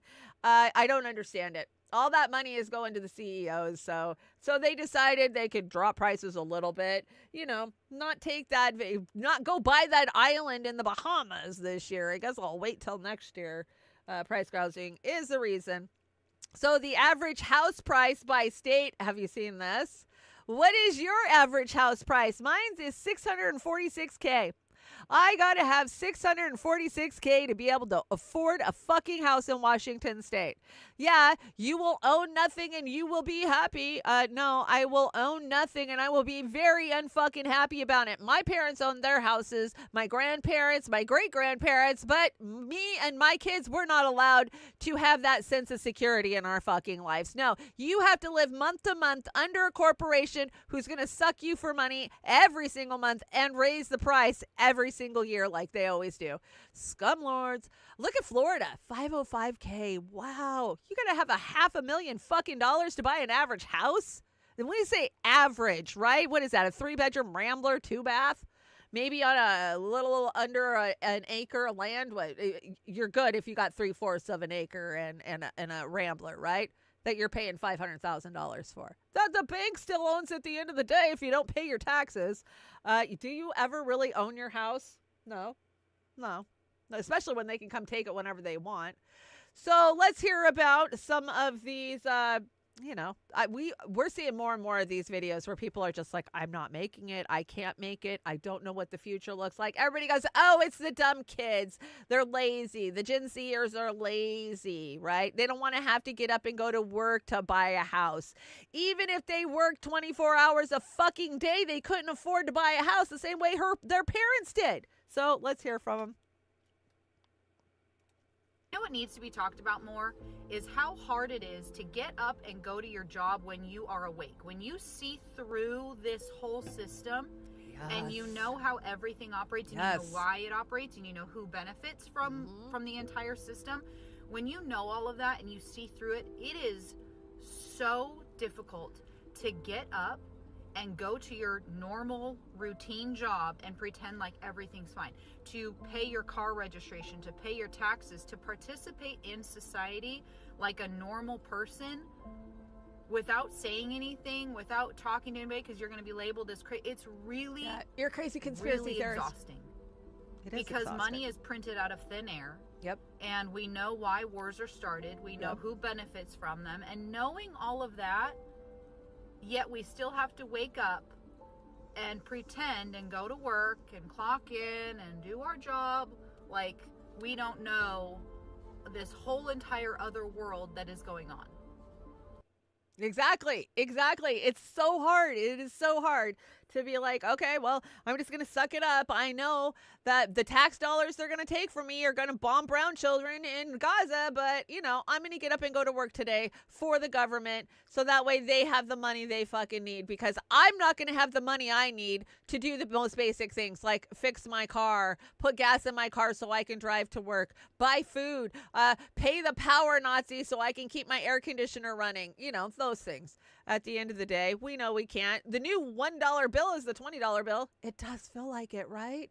Oh my gosh. I remember if you had $20, you could do a few things, right? Like you could put $10 in your gas tank, maybe buy yourself $10 worth of groceries. Nowadays, $20 don't get you fucking shit. It'll buy you a steak at Walmart, right? $20 for a steak at Walmart. And it's probably not even real meat at the end of the day. We are so screwed. And we've known it. We've been saying it for years, but we're really starting to feel how screwed we are nowadays. Here's another one. Let's hear from her.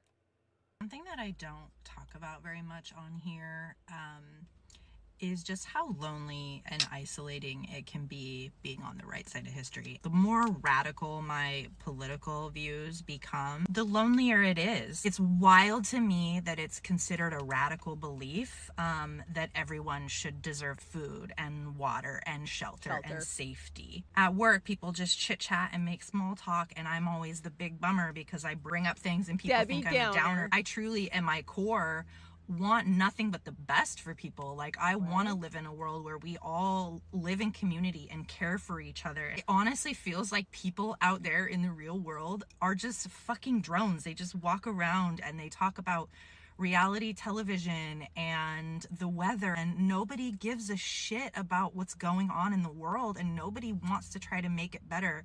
And I just can't drop my phone. And I come on TikTok and we form these parasocial relationships with each other because nobody in our real life gets us. I just don't relate to that American individualism. Like, I want family, I want community, I want friendships, I want people who care about each other, and I know that a lot of people on here feel the same way. Hi, can we be friends? I am desperately looking we can be for friends. Community. I agree with in all those people things. Who care about trying to make the world a better place. If that's something that you are going through, you're not alone, and I know that it feels that way, but we just got to keep moving forward, and hopefully someday we will find each other in the real world. Oh, and this is why I think the trailer park is so important, and Beauty and the Boomer, right? Because we are not just a show. We say it all the time.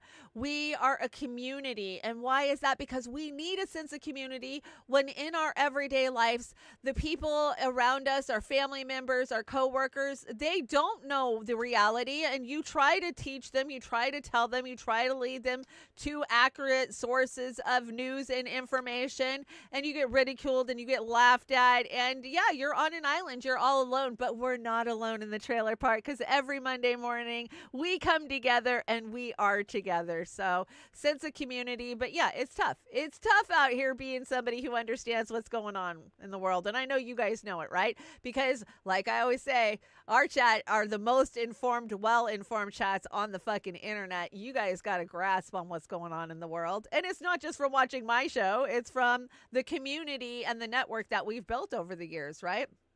So I agree. We just got to keep fighting for a better world. We will get there as long as we keep fighting and not give up. Oil companies receive $4.8 billion in subsidies annually. Meet the real welfare queens. Yes, they're not in the trailer park at all. I promise you, a woman getting $190 in food stamps is not a welfare queen. Not that I get any food stamps, but I'm just saying as an example. No, these motherfuckers are the welfare queens. We know it. They underpay their employees. Look at Walmart. Walmart has the money to actually pay. Walmart's one of the biggest employers in the country, right? They actually have the money to pay a living fucking wage, but they don't. They get a big subsidy from the government and put all their fucking employees on food stamps. So that is our problem. We're paying for part of their salary, right? I remember once I got hired by Big Five, you know, the shoe and gun chain, right? They built a new Big Five up here many years ago, and they held like a jobs expo or something that I went to. And I didn't want to go to work there. I just dropped an application and I got called up to be a manager. Okay, I have a lot of managerial experience. That's kind of what I've done most of my life. I'm bossy. I'm good at bossing people around. And they laid a stack of paperwork on me when I went in for the, you know, whatever they call the meetup beforehand. And it was about all the subsidies and all the programs that I could qualify for if I was poor. And if I had been on welfare in the last 18 months, then they could get a certain amount of money and I could get a certain amount of money. Yes, for real. It was gross. I love Big Five too. I do. You know, that's the best place to get tennis shoes for sure, especially if you shop the sales. But I just thought it was gross. This big fucking corporation that had the money to pay employees, but the day they hire you, they go, here's all the programs you should apply for because you can get money back, or you can, you can get under an income credit for this or that. And we get credit too because, hey, we helped a poor person. Absolutely gross. I ended up not taking that job after I jumped through all of the interviews and all that. I think I found a better job, or I don't remember what it was, but they didn't want to pay much. They wanted to give their manager like $1 over minimum wage to manage a Big Five store. $1 over minimum wage. So you're paying me $1 more than everybody else out on the floor. And no. And I got to do 10 times the work. Ain't happening. So yeah, Big Five. I do like Big Five though. Let's see here. You can only bring back one. Which one are you bringing back? Are you bringing $500 a month 2-bedroom apartments? Are you bringing back the $1,000 used car? Are you bringing back the 79-cent unleaded? Or are you bringing back the $4.99 buffet? Oh, God, I miss all of them. I do. Let's see. If I had a car, then bringing back the 79-cent unleaded, that would be pretty good. You know, I remember paying 99 cents a gallon when I first started driving. Let's see. I first started driving in 93, 94. So, yeah, 99 cents a gallon at AM, PM all day long, right? You can throw $10 in your car and fucking fill it up. Now it takes $70, $80 to fill your car up. The $5 buffet was nice, right? But, yeah. I think I'm going to go for the $1,000 used car, but that's just me because you guys know my situation. I honestly think that the gas or the apartment one would do all of us well. What do you think? $500 apartment. Mine's $507. That's not bad, Popeye, for a studio, though. It's California, though. That's what you get in California.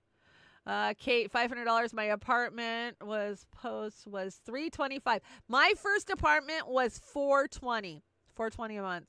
And my first house, 2-bedroom house, was $500 a month. And it was a full-on, front yard, backyard, garage, like $500 a month. And that was high. Like all my friends, like, oh my God, how can you afford $500 a month? What? Oh my God. I wish that we were only paying $500 a month still. Okay, let's see. What is this? Psychologists say a good life doesn't have to be happy or even meaningful. Okay, well, good to know. They want you to know the World Economic Forum is, if you're not happy, too fucking bad. That's life. Too bad. Nobody said your life was supposed to be good or happy. Thank you, World Economic Forum. You guys are the foremost on how I should feel in my life. Figured it out. Okay, so Bilderberg was this week. Did you guys see any highlights from Bilderberg? There wasn't a lot of them out there. It was like, mum's the word. They didn't want anybody talking about it. They didn't want independent media there. They've been very secretive about it. Why? Because we called their fucking Zionist asses out constantly. But Dan Dixon was there. If you don't know who Dan Dixon is, he's a Canadian. Kind of controversial. There's a lot of things I don't agree with Dan on, but, he's in the loop. He's worked with Burmis and Luke Wadowski, those type of people for years. So I've known about Dan for many years. But let's see what happened at Bilderberg while he was there. Hi there, everyone. Dan Dix here reporting for Press for Truth. It's day 2 of the Bilderberg conference here in Madrid, Spain. And I just wanted to give you a quick update about some of the journalism that is happening here at Bilderberg. Now, there were a couple of Dutch journalists who were here, independents, who were here covering it. They interviewed me yesterday. Very nice, friendly people. And just a few hours ago, we were all sitting in a cafe. I wasn't at the same table as them, and I didn't have a view of them, but my friend saw this, that a number of undercover police officers sat down at their table. I'm not sure what was said to them, but within a few minutes, these guys got up and they got the heck out of Dodge. I messaged them on Messenger, and she got back to me, and I said, can you confirm this? Did you just get intimidated by undercover police officers and then left? She responded and said, yes, it was extremely scary and intimidating, so we're leaving Madrid. It was nice meeting you. Good luck. Goodbye. So that happened. Again, I don't know what was said, but unfortunately they were so shaken up that they left. Now, not long after that, I come down here and I run into a reporter from Reuters. And I think to myself, Reuters, what the heck are you guys doing here? Great. You never cover Reuters, Bilderberg. Actually at Bilderberg? And he said, actually, I'm here to cover the protest. I look around, I say, what protest? There are no protesters here.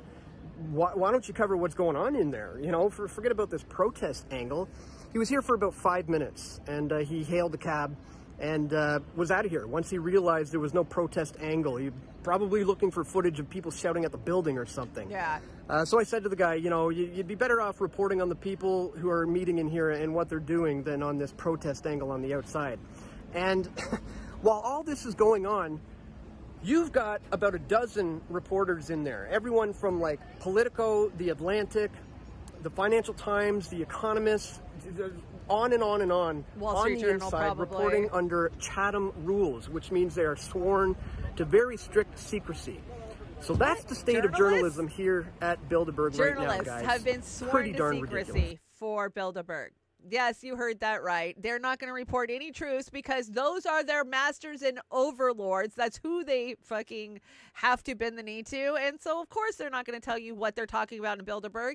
I did bring you a list, I think, last week of who was there. Yeah, I don't know. We know. So, hey, honey, what do you want to be when you grow up? A threat to the New World Order? Well, that's what we'll all be at the end of the day. This is a crazy story. Who did I get this from? Somebody tweeted out and I came across it. Let's see. Oh, wrong one. Yeah, we'll do. That earring just does not want to stay on. I'm going to keep it off because it keeps falling off. Let me get the back. Okay. So this is Baton Rouge, Louisiana. You guys know I lived in Baton Rouge, just outside of Baton Rouge for a while. I know the cops very intimately in Louisiana. And this is critics of the new Louisiana law, which makes it a crime to approach within 25 feet. So 7.6 meters of a police officer under certain circumstances, fear that the measure could hinder the public's ability to film officers, a tool that has increasingly been used to hold police accountable. You're not allowed to hold police accountable. Under the law, anyone who is convicted of knowingly intentionally approaching an officer who is lawfully engaged in the execution of his official duties. Like, yeah, executing people is his official duties. And after being ordered to stop, approach, or retreat, stop, approaching, retreat. Is that what they're going to say? I wonder if that's what the dog will say. They'll have the robo dog saying that. They face up to a $500 fine or 60 days in jail or both. And let me tell you, Louisiana don't fucking play around. They will throw you in jail for 60 days for something stupid like this. I saw many of my friends back in the day do 2 years for a joint, 3 years. My ex, he did 2 years for a joint of some fucking Mexican brown bud. Like, come on. Anyways, the laws was signed by Jeffrey Landry, a Republican, Tuesday. It goes into effect August 1st. So is this a law to keep people from filming the cops? Fuck yeah. Hell yeah, it is. Because, you know, there already is kind of this unspoken, you don't go and cost a cop, right? So most people in their right mind are there just holding their camera up trying to record. So you keep going, Louisiana. You fight back against these cops. So the fascists in Louisiana have made it a crime to record cops within 25 feet. You can now be arrested for exercising your First Amendment. There is a couple of, I don't know if they're lawsuits. They're going to try to shut this down before it goes into effect on August 1st. But they're not the only ones. There was other states that have passed similar laws and that have been actually shut down. But we'll see how this one goes. This is a violation of your constitutional rights, I think, and I think all cops should be recorded at all times, right? They have access and control over their body cams, and I know this because I've had a lot of interaction with them the last couple of weeks. Every time they bring my mother-in-law home, they'll record our conversation till they want to say something that they don't want on camera, and then they just reach down and flip that little, you hear them flip off, and she'll tell you, or they'll tell you, I'm shutting off my camera, and they shut the camera off, and then they'll tell you the things they're not allowed to say, and then they'll flip it back on their way out. So, oh yeah, but we know at the end of the day who the police work for. That's right, they are just the lapdogs of the global elites, the Zionists. Go ahead and whatever you want to call them. We got a billion names for them at the end of the day. And Dr. Anthony Fauci confesses he made up the whole COVID rule thing, including the 6 feet social distancing and masking kids. Ruh-roh. He did? I know. Whitney's like, I fucking told you he made that shit up. Like, right? And we made fun of it in real fucking time. Like, who came up with the 6 feet? Like, a germ can't go any further than 6 feet. I mean, come on. We knew it was made up, but, you know, now even more people can say, I told you so. I told you so. We got a bunch of COVID things. So let's see. What is this one? Rep. Robert Garcia. I just want to clarify some truly insane attacks on the vaccine. Okay, let's hear it. This is the same fucking narrative. They're still, this is today. This was like 3 days ago. So this isn't old. This isn't from the time of COVID. This is a bullshit narrative that he is still out there trying to shove down our throats. Check this nasty, gross shit out. I just want to clarify some of the truly insane attacks on vaccines and just what happened during the pandemic that we heard a little bit earlier today, which I found to be really wild. I just want to reiterate that during the pandemic, we lost 1.3 million American lives. In my city alone, we lost almost 1,300 lives back home in California. Okay, break. How many of those were put on event that we now know they shouldn't have been on, even though we knew in real time that we were yelling about, hey, maybe that's not the best course of action. Anyways, carry on. California in the city of Long Beach. And we know that many of the folks that we lost would have lived if they had had access to the vaccine or had been vaccinated. We know that for a fact. We know the success of vaccines, and certainly today with more data, we know how effective they've been. What's concerning now, as we know, is as early childhood vaccinations are reaching new lows.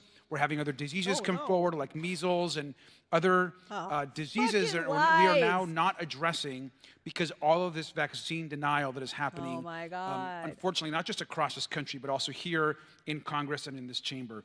Vaccine hesitancy outside of what happened to COVID-19 is going to cause this country great harm. And instead of doing the responsible thing, earlier today we had folks on the other side attack vaccines with, in my opinion, conspiracy theories and with treatments that we know are ineffective and have shown not to work. We also know this is not just a matter of personal choice. Across the country, there are millions of people who don't have the choice and who cannot get vaccinated because they might be too young, they might be immunocompromised, or have other underlying health conditions. And so America's high vaccination rates is something that has helped our country for so long that the FDA has been so involved with. And it's very concerning that our vaccination rates and our vaccine process is being attacked. Oh, the vaccine process is being attacked, and for no reason, no good reason at all. It's not like we lied and made up statistics and messed with the science or the math. No, it's just so unjustified. This is just gross, and to willfully be toting this narrative at this point in the fucking game, you're paid off by Big Pharma, and we can see right through your transparent little ass, Robert Garcia. So gross. Who votes for this guy? Who voted for this guy? Stop it. Knock it off. Oh, that's right. When they're all owned, you don't have to pay for them because APEC or Big Pharma will pay for them. We know. So he could fuck off. That was fuck off pie. That was gross. So Dave Smith. God, Dave Smith has been on a fucking roll this week, you guys. And not that I'm the biggest Dave Smith fan, but hey, when he owns these guys, it makes me laugh. And he spanked Fredo so hard the other day. Come on, it was just fun. This was over at the Bet David podcast, right? Yeah, Jimmy thought it was funny. Let's hear from Dave Smith. Fredo, you don't know what you're talking about. Nobody thought what did I say that was inaccurate? Nobody thought the interviews I was doing with Andrew were news interviews. Well, no one I know thinks anything on CNN is news.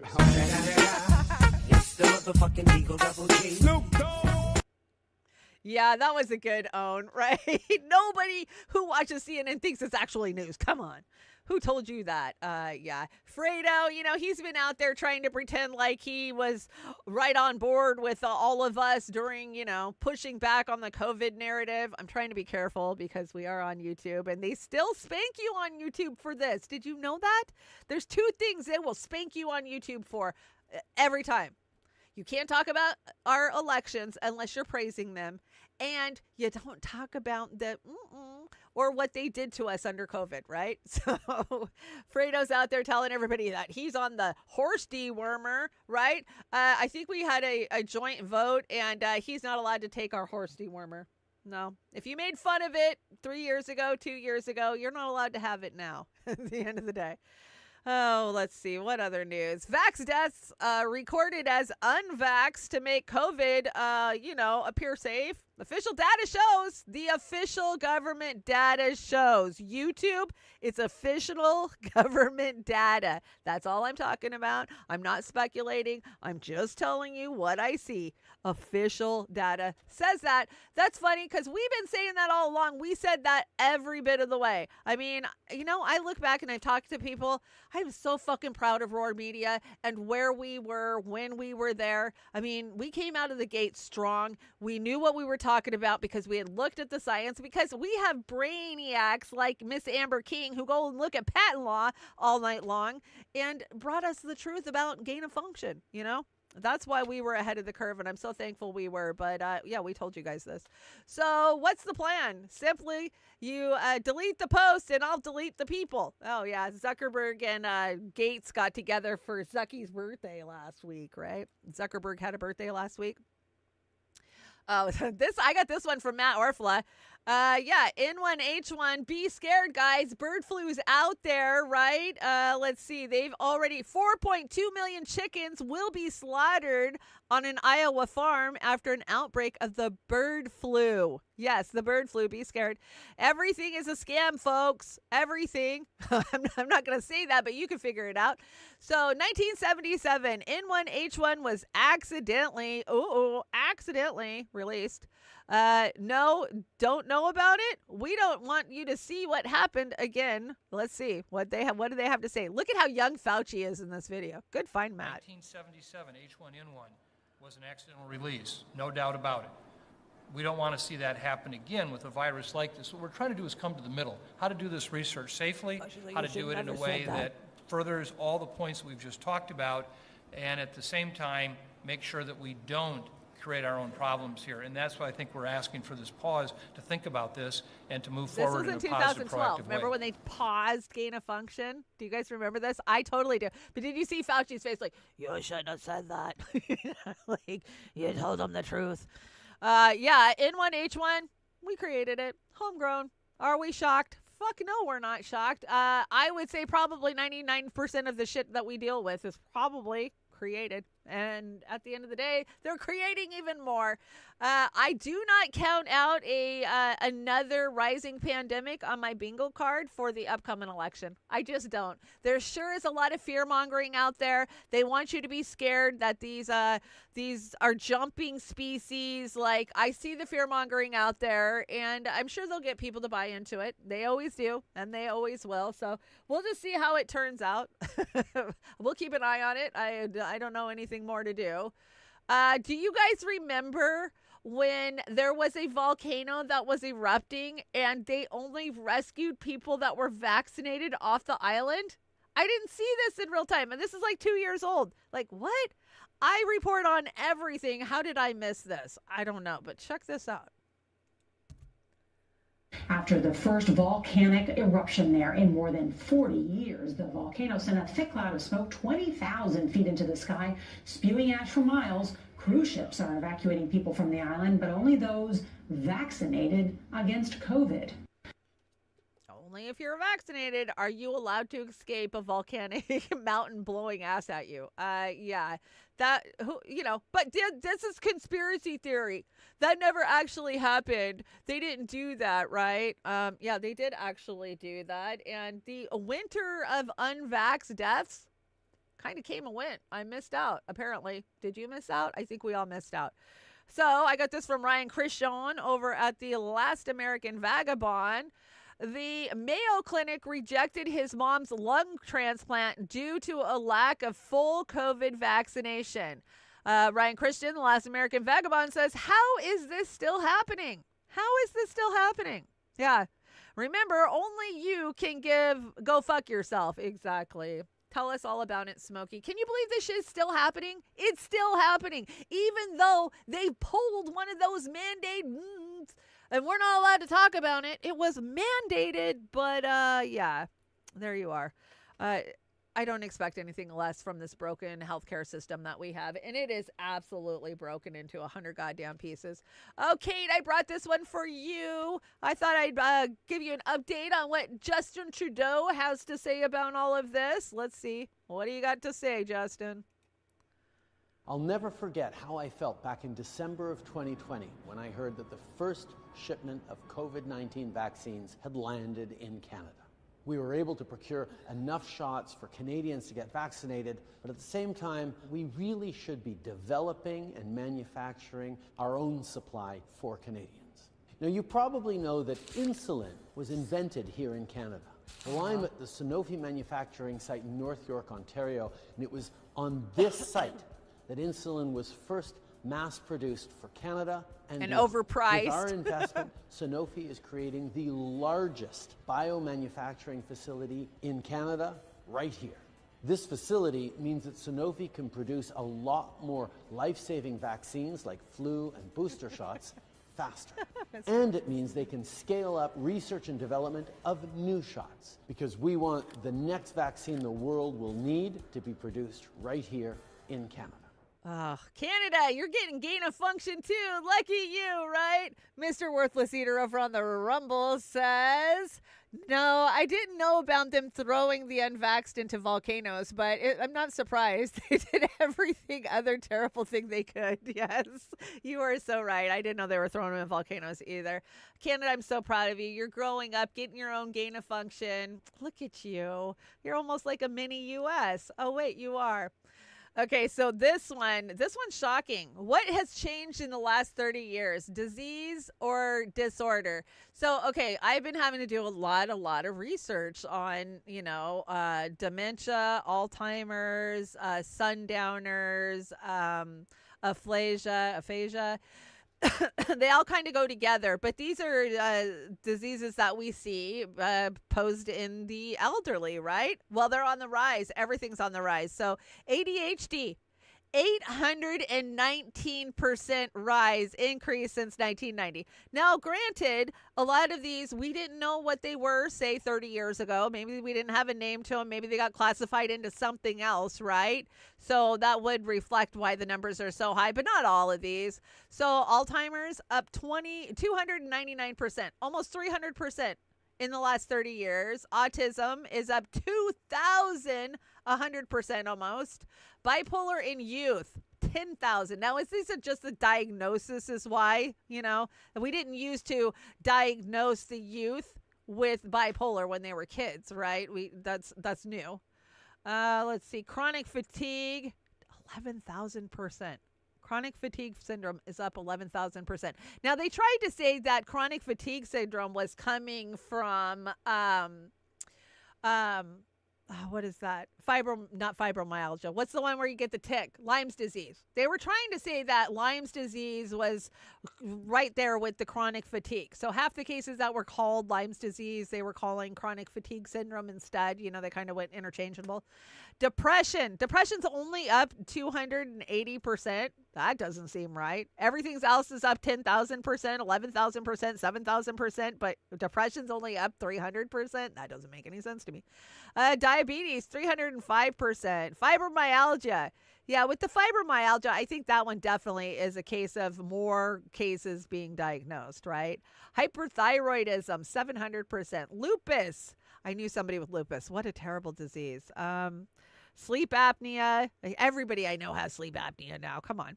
And I think that one might say arthritis, but I can't see what it says. 449%. Oh, and then I go and drop my mic. Lovely. So what do you guys think? Why do you think these are up? Is it just by the way they're diagnosing them? Is it something that we're doing, like our food, our air, our water, our medicines that are causing this? Yeah, I think so. I'm trying to get my mic to mount back up without falling off. Okay, stay there. Thank you. Stay there. Don't fall over. I'll fix you after the show. Anyways, I find this shocking, but then I'm not that shocked. So I brought this video, and the problem is I couldn't play this video for you guys. I don't know why. It'll play where I have it, but it won't allow me to load it to the deck because I don't think they want you to have this information. I have it over here on my Facebook. Let's see if I can find it. Oh, I probably got to get my big head out of the way. Oh, here we go. So this is a traveling nurse, and she's talking about going into a nursing home where she's been sent to help and just how short fucking staff they are and what they're going through. Now, this is a very common thing that was common way before we had all these problems, say 10, 15 years ago. These long-term care facilities in America are just understaffed. It's so terrible. Like I said, I've worked in a couple of them, and it's heartbreaking when you see 100 old people who don't know what's going on shoved into a little tiny building, and you have maybe two caregivers and maybe an RN trying to take care of everybody. So check this out. Let's see if I can get it to play. I'm on a travel nurse contract. There are 140 patients in this building. We currently have 2 nurses. Wow. Me and one other.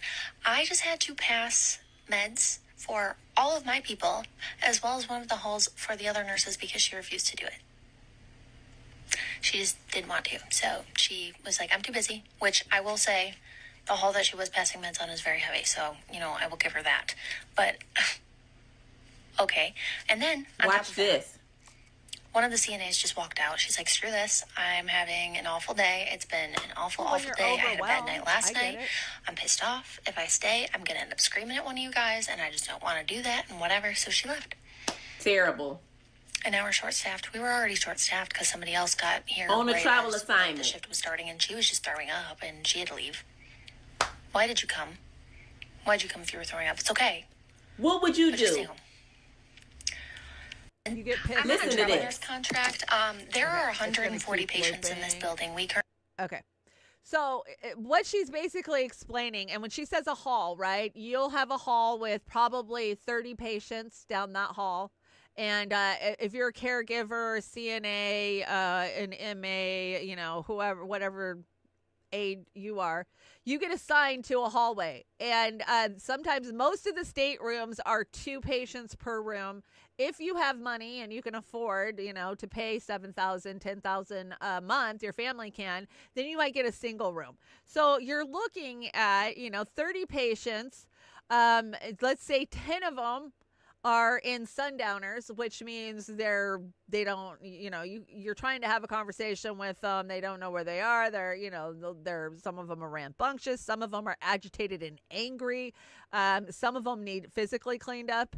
And you'll have 2 people working a whole fucking facility. And then when the person gets burned out, because they've picked up every shift that everybody else has dropped. They've came in, they've worked 10-hour days for 14 days in a row, and then they come in to find out that, hey, you got to do all of the CNA work, and then you got to do the nurse delegation work and pass meds.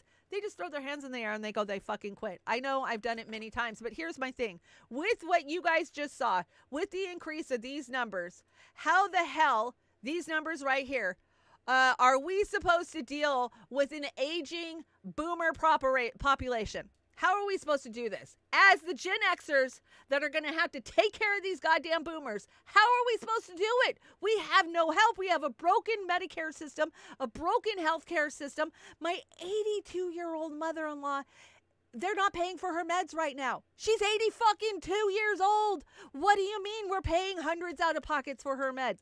What do you mean Medicare D? You got to wait till open enrollment. It's so frustrating. And I know I'm not the only one who's dealing with this.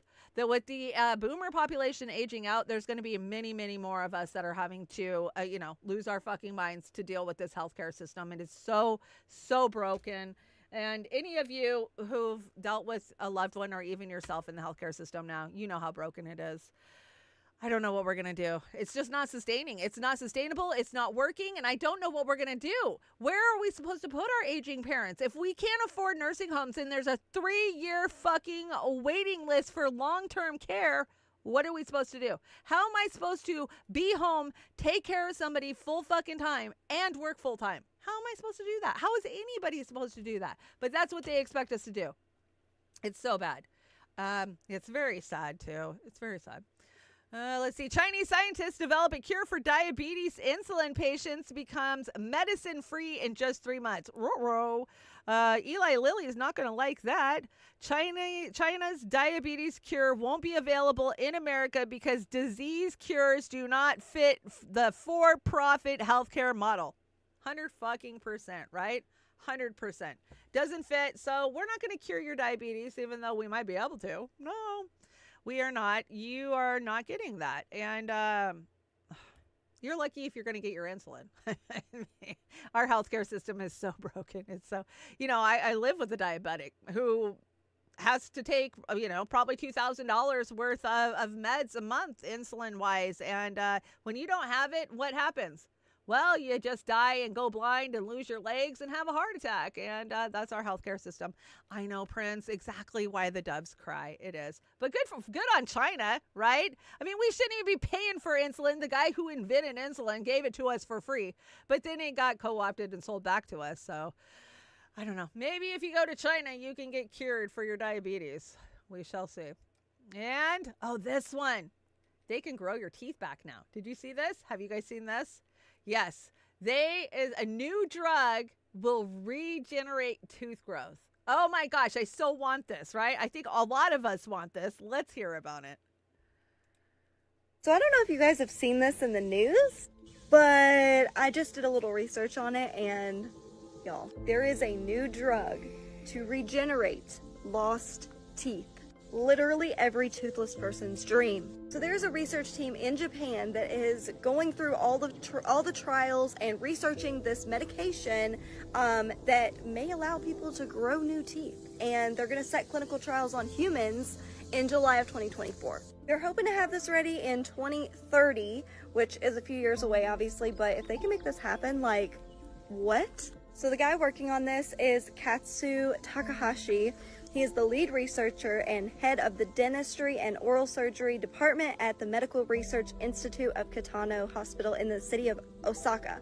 And here's a photo where they have, successfully regrown a tooth. What? And this is another photo of the front teeth of a ferret that they were able to regrow with this medication. Obviously, it's only on animals right now for the trials, but this is like groundbreaking. This could literally rewrite the whole field of dentistry. So animals, including sharks and some reptile species, can continuously regrow teeth. This is why I've been like, why can't humans? Like, seriously. It's been assumed that humans only grow 2 sets of teeth in their lifetime, but in fact, there's evidence that we also have the buds for a 3rd set. What? What? Obviously, there's so much more to read in the article. There's like so much more information, a lot of sciencey terms I know nothing about. But if this is successful, this could be like groundbreaking, like a game changer, like in the field of dentistry, and for people who are toothless and are struggling. And I mean, can you imagine all the people that are toothless right now and can't afford dental implants? Do you know how expensive it is? I'm sure that this medication would be insanely expensive, though. Yeah. Of course they're gonna make it expensive, but if they can make it like affordable for the human public, like, that would be amazing. That's not the way Big Pharma works, yeah, honey. so this is wild. And I just wanted to go ahead and put this here for you guys. You can see further information and inquiries about his research right here. Yeah, so tell me what y'all think. I'm interested to know what you guys' thoughts are, because I have a lot of dentists on here. I have a lot of dental assistants and people going through being toothless. So tell me your thoughts in the comments. Being toothless. That's another thing that our government doesn't give 2 shits about. You could be a senior. Hey, teeth are not necessary. You don't need teeth to survive. So is I'm going to get ferret teeth? Is that what it was saying? It can grow me some ferret teeth? Probably better than no teeth, but come on. It's $30,000 for a full mouthful of implants. You know, if this pill is real, and it really does work, it'll be $50,000. And I'm sorry, but us poors, they're not going to let us have our teeth back. Fuck no. But I've always questioned this. There's a couple things in my life I've always questioned since I was really young. One, what the fuck are we doing here? Why the fuck does nobody know why we're here or how we got here? That's always blown my mind. And 2, why can't we grow our teeth back, or why aren't our teeth stronger to where they uphold, right? You're told, oh, it's because you eat sugar. It's because of the health diet. People's teeth didn't rot out years ago. Bullshit. They did too. They did. You just didn't have dentists that, could fix them. They just yanked them out. I don't understand that. Why is the human body doesn't replenish our teeth? It does our skin. The skin heals itself. Our hair continues to grow, but our teeth, you get 1 set and don't fuck them up, right? We'll see. We know that that's not going to be for us, though. No, we're not allowed stuff like that. Hey, great news. Ultra-processed foods do not cause obesity, says the U.S. government. Top scientists of diet advisors in bombshell review of current evidence study has been based. And if you believe that, I got a bridge in Brooklyn to sell you. Yes, I promise you, ultra-processed foods do cause obesity. They're lying to you, especially because it's the Daily Mail. Daily Mail Health will always lie to you. Biometrics digital ID isn't to keep the kids safe on the internet. It's to track you everywhere. You know that, right? Yes, we do know that. You're not telling us something we don't know. Scientists want to use people as antennas to power 6G. This is nothing new. You are nothing but an antenna when you understand frequencies and how we're here in this reality, in this big Sims game we find ourselves in. Why? Because your body is it's pretty great at harvesting wasted energy. Oh, okay. So they're going to dump the wasted energy through our bodies. Not a problem. It's not dangerous at all. They did a study, and the study said, hey, it's good for you. That's where we're at. Every single one of you are unelected rat bastards. Yes, every single one of them, especially Yule. Evolution of the American left. Question authority, late 20th century leftists. If you question authority, you're racist. Early 21st century leftists, liberals in and now. Yeah, it's true. I don't know how that happened, but it happened. Elon Musk. I'm a weirdo because I'm autistic. Everyone else, you're not weird because you're autistic. You're weird because you're a billionaire's daddy boy, LARPing as an investor and an entrepreneur whose intergeneral, why can I say that? Intergeneration wealth is based on slavery and apartheid. Leave the autistic community out of this, out of your Cringe Fest. Absolutely. But here's the funny part. Okay, so you know Grimes, right? Grimes had a kid with Elon. You know, we know who Grimes is, right? He's had kids with a lot of women, including Amber Heard. But Grimes, he has 2 kids with Grimes. One is named X. Remember? He loves X for some reason. Anyways, they wanted to change her name to a question mark. Yeah. Well, it turns out the government said no. So Grimes said she wanted to change her child to be called question mark, but the government wouldn't recognize it. Grimes says that she changed her and Elon Musk's daughter's name from Extra Dark Siderel. Oh my God, she named her kid Extra Dark Siderel. Anyways, she wants to change it to a question mark. No, not allowed to name your kid a question mark. Why would you want to name your kid a question mark? That's fucking bonkers. But okay, let's hear from Elon, because you know they're so smart to name their kids X and question mark that we should follow him to the moon for a base. Oh, stop! Get back here. I do think what this heralds really is fundamentally a new era in space flight, a new era in space exploration. We're going to intergenerational. We're going to have a base on the moon. We're going to send people to Mars, and make life multiplanetary. And I think this day heralds a new age of space exploration. That's what it's all about. And this is the result of an incredible amount of work from people at SpaceX, people at NASA. Hey, Kathy. Hey, Kathy. I mean, so much. We're 18 years. This has been 18 years to finally fly people to orbit and back. And Mouse, R2D2. I mean, I really came here because I just wanted to see Bum Doug. To be totally frank, it was like, thank goodness. I think like my his like neural my processor, adrenaline, his neural plant was processing. Just dumped, you know. It's like, thank God. You know. And I'm not very religious, but I prayed for this one. To Baphomet. So just once again, thanks everyone at SpaceX, NASA, FAA, everyone, Air Force, you know, that played a role in all the non-government government agencies. Key suppliers that did incredible work. Thanks again, and you know I think this is something that the whole world can take some pleasure in, and can really look at this as an achievement of humanity. And there's these are difficult times when you know there's not that much good news, and I think this is one of those. This is one of those things that is universally good, no matter where you are on planet Earth. This is a good thing, and I hope it brightens your day. Thank you. It's definitely better than the time that we decided to blow up the moon, right? They wanted to drop nukes on the moon. Cash is freedom, and that is why they're getting rid of cash. You know that, right? Yeah, we do know that. This guy, what a fucking joke. Anyways, you know.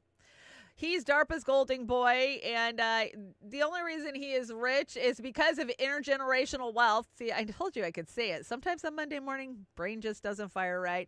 And, you know, apartheid. That's why he's rich. And the government giving him all those contracts to pollute our skies with satellites that don't even fucking work. Everybody I talk to who has Starlink says it's the biggest piece of shit they've ever dealt with. It hardly ever fucking works. It's cut out all the damn time. I haven't talked to very many people who've actually had a good experience with Starlink. So I was like, oh, maybe I'll buy a motorhome and go travel the world and I'll just get Starlink to do my shows. You know, that ain't going to work, right? Probably have to get a hotspot.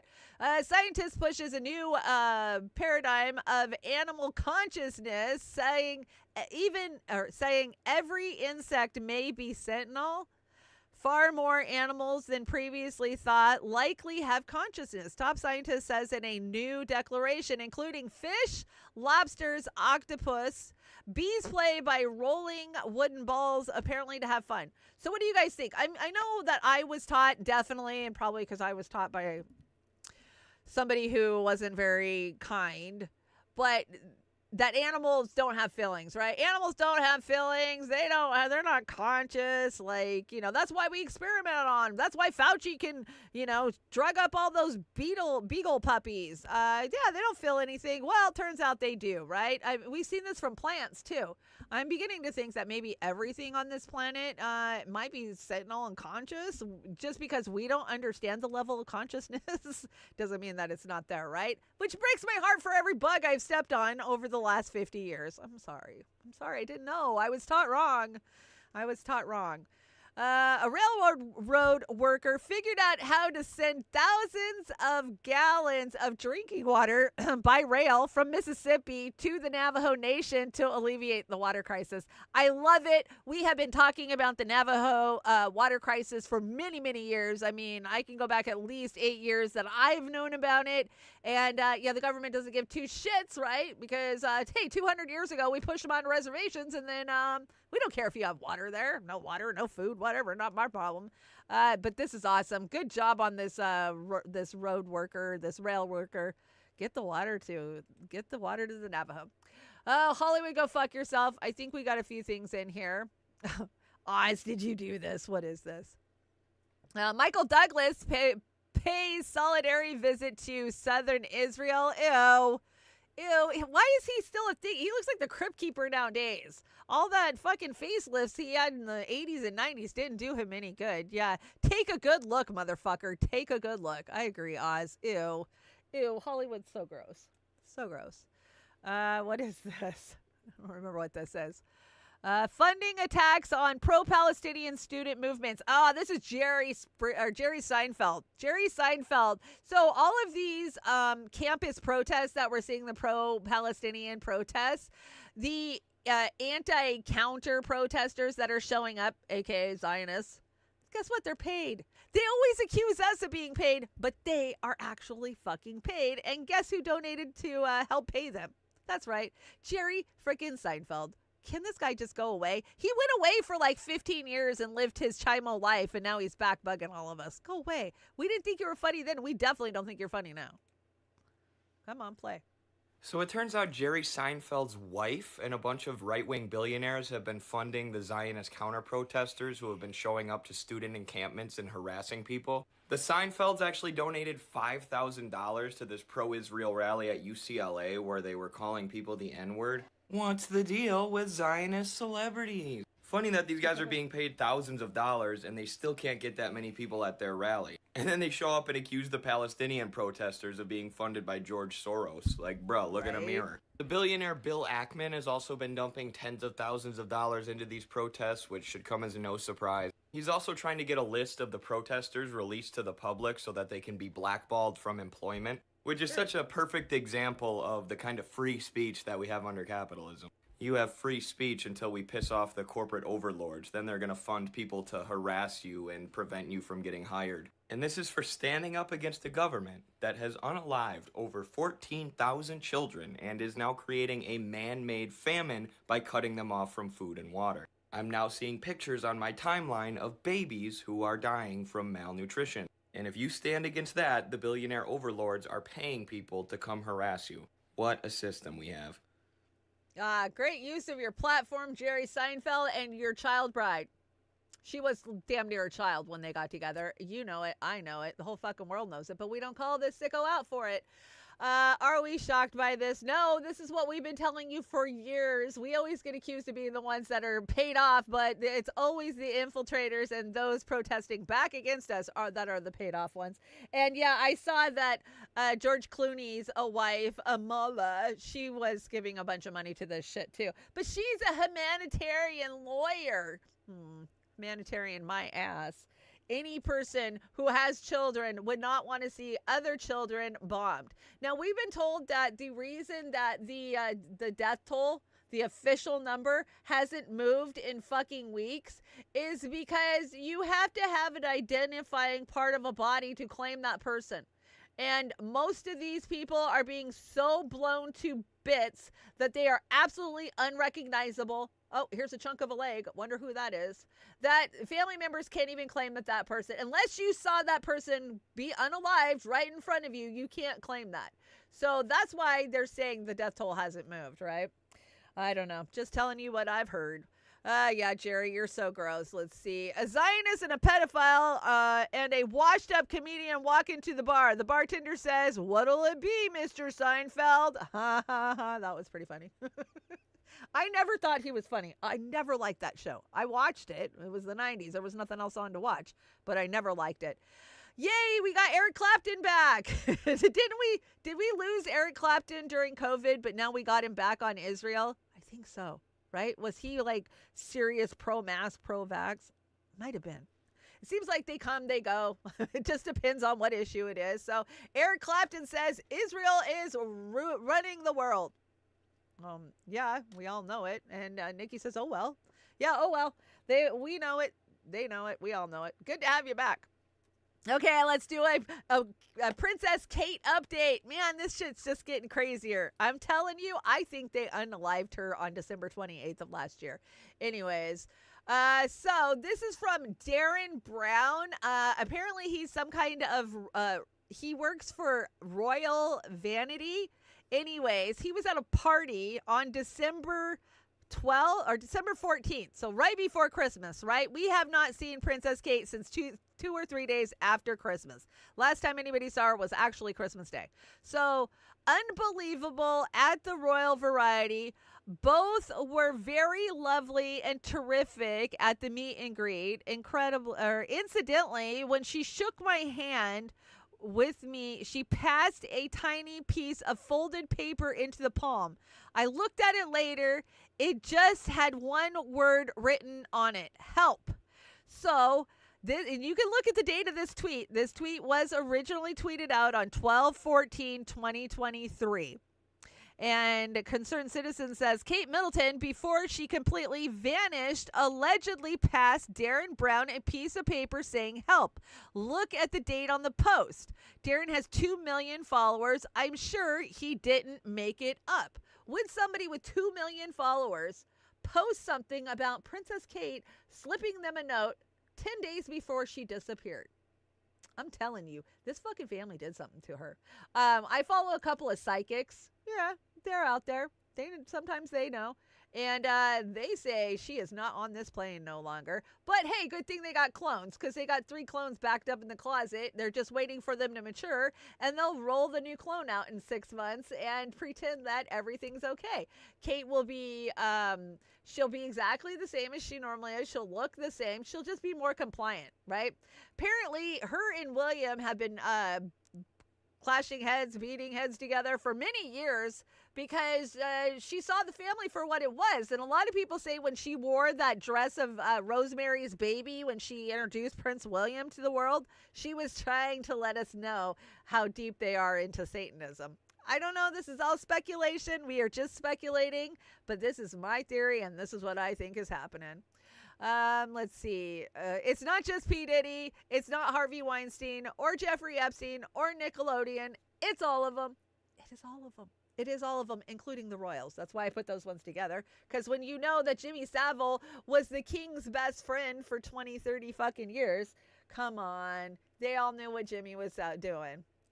Yay, we made it to Meme Alley. This has been a long show. I knew it would be, but let's shoot through Meme Alley and we'll be out of here by 12:30. I got some good memes. You guys know you don't get out of the trailer park till you go through Meme Alley, and the memes are hot and fresh today. So, me using memes to cope with a very real fear that the world is collapsing before my very eyes. Yes, that's what memes are good for, right? Shout out to the memers that have done more to dispel government propaganda than anyone else out there. Hear, yes. How many times have you guys learned something from a meme? I'm here to admit I've learned a lot of shit from memes. Me getting up extra early every morning to hunt memes for my friends and family to brighten their day. That's what I do. I get up early and I hunt for memes. I am a meme hunter. Let's see. What fascinates me is that hardly anyone is wondering what we are actually doing on this planet. Most accept the work, eat, entertainment, sleep cycle as life and have no desire for a deeper understanding of our purpose in this universe. Yes, we are not here to mow our fucking grass every Saturday morning. I know you've been sold that, but no. Get rid of your grass. That's the first thing you can do is get rid of your grass and quit falling for their work, eat, entertainment, sleep cycle. That's going to be your whole entire life if you allow it, because that's what they want, right? I'm not allowing it. I may have to go back into the slave system, but I'm still not going to fall for it. I can tell you that. I've never seen an alcohol and cigarette shortage. That's a thought, isn't it? Why is that? Why have we never seen an alcohol and cigarette shortage? Breaking Bad remake we didn't know we needed. Yes! Oh my God, this was one of my favorite segments on the Muppets, right? The mad scientist and Meeker. I loved it. Probably my favorite next to Animal, right? I would love to see Breaking Bad like that. Okay, let's do the Gen X challenge. Give yourself a point for everything you've done. Let me know how many points you have in the chat. Okay, ever used a rotary phone? Point. Ever used a typewriter? Point. Ever had a floppy disk? Oh, definitely a point. Taken pictures with film? Oh, yeah. Played pong? Oh, yeah. Listened to music on CD? Made a mixtape? Had a Walkman? Popped your collar? Oh my God, I never wore a collar without popping it in the 80s. Pegged your jeans? Always pegged your jeans. Tape music off the radio? Definitely. Watched a VHS or a Betamax? Yeah, my grandpa fell for the Betamax thing. Watch MTV for music videos? Oh, what a concept. Had a boombox? Went to a drive-in movie? Watched after school specials. Oh God, who remembers the after school specials? They were the best, right? Ordered from Columbia House or BMG, always. Used Sun-In. Remember that shit that it was like hydrogen peroxide. It turned your hair orange. Did duck and cover drills. Oh yes, we did duck and cover drills. Had an AOL address. Did you have an AOL address? Used a phone book. Folded a paper map. Yeah, those were always a pain in the ass, weren't they? Owned a dictionary and a thesaurus. Thesaurus, right? It's one of those words that's going to mess with me this morning. Used a payphone. Oh, yeah. Made a collect call. That was the only way you called home. Mom, I'm blah, blah, blah. You know, she never accepted. She just listened to the recording of whatever you said it was. Made a collect call from a phone. Used a dial-up to get online. Yeah, we all did. Used a chat room. Yeah, I wasn't big on chat rooms, but I was in them. Posted on a message board. Yeah, I remember that. Listen to Casey Kasem. This is Casey Kasem. And slid down metal slides. Oh my God, yeah, burned my ass many times with that. And read your cereal box for fun. I still want to read the cereal box. Yeah, they don't really have anything good on them. And used encyclopedias. How many did you get? I got all of them. All of them. Is that how much of a Gen Xer I am? Let's see. There's 1, 2,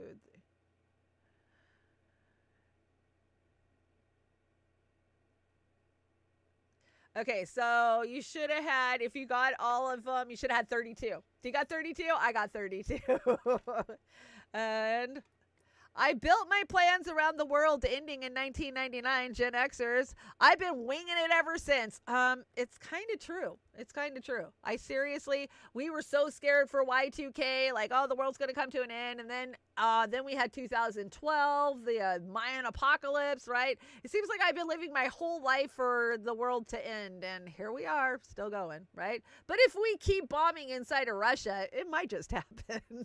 You never know. When you're on a job interview and they pull up your ex. Yeah, see, that's my thing about applying for jobs. I'm such an outspoken activist and have been for so long. I can't pretend like I'm neutral or that I'm not in some camp. Like, I just got to find an employer that either relates, hopefully, or is a kin, or doesn't give a shit about what I'm doing outside of my work hours is what it's going to be. I want to be here. Instead, I'm here. That's a nice mud puddle. We have Pineapple Express hitting us in the Northwest the last fucking week. We haven't seen the sun. It comes out for an hour and then it torrentially downpours on us. We got one more day of this bullshit and they'll be back to chemtrailing us on Wednesday. So hopefully we'll see the sun. My sunflowers are not happy. It has been raining for days. My vegetables aren't fun. I mean, they aren't having it. And everything's getting burned. And everybody I talk to locally who's doing gardens has the same issue. We're getting like this white burn on all of our my green beans are burned. My basil is burned. Like it's got to be coming from the chemtrails. It's the only thing we can come up with. At first I thought, oh, maybe the soil is too fertilized from last year. No, it's the chemtrails. I'm here to tell you. Let's see. If the world was a Monopoly game, we'd be at the part where everybody rage quits because all the property is gone and rent is unaffordable and one rich guy is ruining everybody's fun. Yeah, it's true, right? I quit. This is stupid. I don't want to play anymore. This is stupid. I don't want to play late stage capitalism anymore. Let's see. When you're trying to be in your I don't give a fuck era, but you accidentally keep caring. I know it sucks when you accidentally keep caring. And most girls dream of this. And then there's me. Yeah, I don't dream about little girly cars. I definitely want a American built muscle car. It's the best cars out there. And you get used to it. I don't even see the legislators anymore. All I see is infringement, bureaucracy, theft, and enslavement. Yep, that pretty much sums it up. That's our legislation for us. Country folks, what are these called? Let me see how country y'all are. We call them cockaburs. They're cockaburs where I come from, right? What do you want to be when you grow up? A weed farmer? Oh, hell yeah. I would love that. I really would. I get to play in the dirt. I get to grow something I absolutely love. We have a bunch of farms locally. Like I could literally probably throw a rock and hit one of our farms. I should go over there and apply. But honestly, I don't know a lot about trimming or those type of things. I grow weed. I just don't know much about trimming it. But I know they teach me, right? Maybe I should go. And my toxic trait is telling my cat he's a good boy after he's been a menace to society all day. That's totally me, my cat.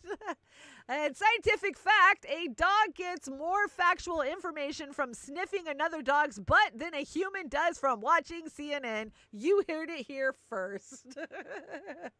Yeah, we know that. That goes without saying, right? And taxation is theft. That is all, folks. That is all. Yeah, we know. Taxation is theft. Okay, I think we made it through. I got a couple of Assange here. Oh, we didn't talk about Mexico. I put it down here at the end, right? Mexico, you got a new president. What do you guys think? Are you happy about it? Jax, let me know if you guys are happy about it. When she was mayor of Mexico City, President Claudia Shin, is that what it is? There's more. Shinba. Gave Julian the keys to Mexico City. Mexico has so much love for Julian Assange. But guess what? She's on track, is the first Jewish female president of Mexico. So how does that bode for Israel and the Palestinians? Probably not well. She's probably just a Zionist, right? I'm not saying she isn't. I'm not saying she is. But if I had to guess, she probably would be. But I'm glad that she supports freeing Julian Assange. That's a plus, right? And we got one more here. Let's see. What is this? Comrade Misty Putin said, oh, Boy George tweets out, absolutely free Julian Assange. And Misty tweets out, this is pretty fucking awesome. Who knew Boy George was a supporter of Assange's? That is pretty good. And there's Julian Assange's address. Unfortunately, you can still write him out Belmarsh prison, the worst prison in the UK. But yeah, let's send him a letter. And I brought this little clip from Matty O'Brennan. Do you know who Matt O'Brennan is? Matt O'Brennan is the guy who's always dressed in an orange jumpsuit at all of the major Assange rallies, movements. You know, I've met him before. Hell of a nice guy, but let's hear from him. Hi, we're here at the Julian Assange final appeal. Free Julian Assange! Hopefully he does not get extradited. Hopefully he comes free. I'm here with Matt. My name is Matt O'Brien. I started Aotearoa for Assange in New Zealand. What's on your mind right now? I just want to know. Well, the sun is shining. I just hope I appreciate your work and that we're bringing a light to this case and that your viewers paying attention. Thank you. This is the most important threat to all of our freedoms in centuries, because here we have the so-called leaders of democracy and freedom in the world bringing about the most tyrannical legal precedent that you could ever have, which is that one state can seek and jail someone from an entirely different country for revealing their state crimes. British police removed the WikiLeaks founder from Ecuador's embassy this morning. He's been inside since August 2012. The most horrific crimes imaginable. War crimes, torture, lies that lead to illegal invasions that kill millions of people. We came, we saw, he died. What is the piece of information that first gripped you that he released? What has shocked me most was when I found out that Stefania Maurizzi, Italian journalist, said that Julian ended the illegal invasion of Iraq with truthful journalism. I just remember I was in the middle of painting a house and I had to just stop. I said out loud, "Oh my fucking God." But I investigated this and it was true. How the Iraqi government talked to Obama and specifically referenced the WikiLeaks cable about US troops going in. They shot 2 handcuffed children under the age of 5 in the back of the head and their grandmother. Then they called in a bombing raid to blow up the crime scene so they wouldn't get caught. But then a diplomatic cable spoke about the incident. Julian published it, the Iraqi government got hold of it, and they told Obama, "That's enough, we're going to report this to the International Criminal Court." 2 weeks later, Obama announces the withdrawal of US troops from Iraq. He got the Nobel Peace Prize for this. I'm sorry, that should have gone to this guy. Instead, he's in jail. If they're willing to go this far, what are they not willing to do? Julian is crazy. Yeah, what are they not willing to do if they're willing to go this far? Love it. That was a great interview. Please write Julian Assange. Keep fighting. Keep trending. Keep him trending. I see him trending all the damn time, and that's because of people like you and I out there constantly sharing the information about Julian Assange. We're going to keep fighting till he's free. Joey's Coffee. It is Monday morning. Make sure you got your Joey's Coffee. And the goal isn't money. The goal is to spend the days as you wish. Remember that. Spend the day as you wish. Being creative, being artistic, being with your family, just being yourself in the moment. That's what it's about, not being indebted to this slave system. It's like capitalism slave system. And there you go, my Indie Media Award for the class of 2023. I'm going to keep showing this off because, hey, I got an award for what I do, and I'm excited about it. And thank you to INN for this. I owe Reef. Reef was going to meet up with me on Thursday night to help me get my Stream Deck sound effects dialed in because, yeah, that's right. We're going to get sound effects. You guys know I've had them for a year, and we haven't figured out how to isolate them. I use the Stream Deck for all kinds of things. It just won't give me my sound effects. So, but I've had so much craziness, I had to push it off till next week. So hopefully Reef will help me get my sound effects soon. I appreciate it, though, and I'm so sorry I had to cancel. There are my Venmo, Cash App, PayPal, and unsolicited dick pics are not impressive. Please send unsolicited money instead. Thank you, everybody at the trailer park. Anyways, I think we're finally out of here. It has been a long show, but we made it through. Oh, my God. I haven't seen this. Oz must have dropped this when I wasn't looking this morning. Oh, it's beautiful. Where is that? That's not Pulaski Falls in eastern Washington. Is that Snoqualmie? I don't know what falls these are. Beautiful falls. Okay, Oz, what song did you pick for the card for Saturday night? Let's see. You guys get to find out with me. Used to be that I believed in something. Used to be that I believed in love. It's been a long time since I've had that feeling. I could love someone, I could trust someone. I said I never. Oh, I love it. Of course, you guys will have to tune in Saturday if you want to see the whole video. But Oz is doing amazing stuff. Oh, my God. Did you see his video on Rafa with the AI art? So powerful, so heartbreaking, beautiful. Our closer for Saturday night fucking killed it like he always does. And this week, I've requested some old school Aerosmith. We're not talking 80s, 90s. No, I want some 70s Aerosmith back in the saddle. So that's where we're going to be for Saturday night. I hope you will join us. Thank you, Oz. That was great. I love it. This was great today. Thank you so much, Chanda and the chat and fams. Oh, thank you, Kate. I'm glad that everybody is hanging out for a Monday morning chat like normal. And yeah, I think I'm out of here. Okay, so let's see what's going on. No show Wednesday. I think the Wednesday show is not working. So no more Wednesday shows, but I think I'm going to start doing a Thursday afternoon interview show. I'm going to try to get that worked in maybe next week. Aram's kind of helping me out with that too. Aram's going to help me get some scheduling down so we can have some conversations. Now that I have this nice fancy studio and my equipment's finally up to par, I don't feel so embarrassed to invite somebody in for an interview. A lot of the stuff before, with my camera blurring out and me glitching, I just felt bad asking somebody to come hang out if my stream was going to look like crap or crash on them. So we are so far past that now. We're going to start talking to people in the trailer park. And let me know who you want me to talk to. Let me know. Definitely. Yeah, I didn't recognize that song. Every now and then, Oz will stump me with the song. And I didn't recognize that song. Maybe it's not hardcore enough for me. Anyways, this song is hardcore enough for me. Oz did send this song. So Oz chose this one for this morning. But I absolutely love it. It's great. Let me shout out the chats before we get out of here real fast. Let's see what's going on. What the fuck is going on? Oh, it looks like we got some super chats hanging out over on the Rokfin. Sorry about that. Let me catch some. Popeye, I'm sorry, Shanda. I hope this can help. Oh, Popeye, you're a sweetheart. And please, I know you struggle too, so take care of you, definitely. But we appreciate the donations over on the Rokfin. And everybody was hanging out over on the Rokfin. Let's see. Scroll.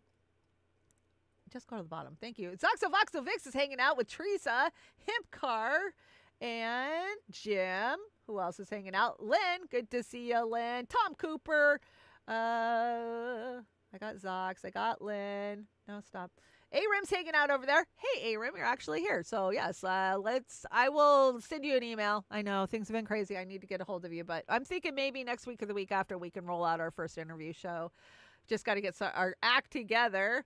Who else is hanging out here? I think I got everybody. Of course, Fred Edwards is over there, and Jim always holding it up for me. Thank you so much. And Asshole of Distinction. Well, welcome, Asshole of Distinction. Welcome to the trailer park. We always appreciate the assholes, especially when they're of distinction.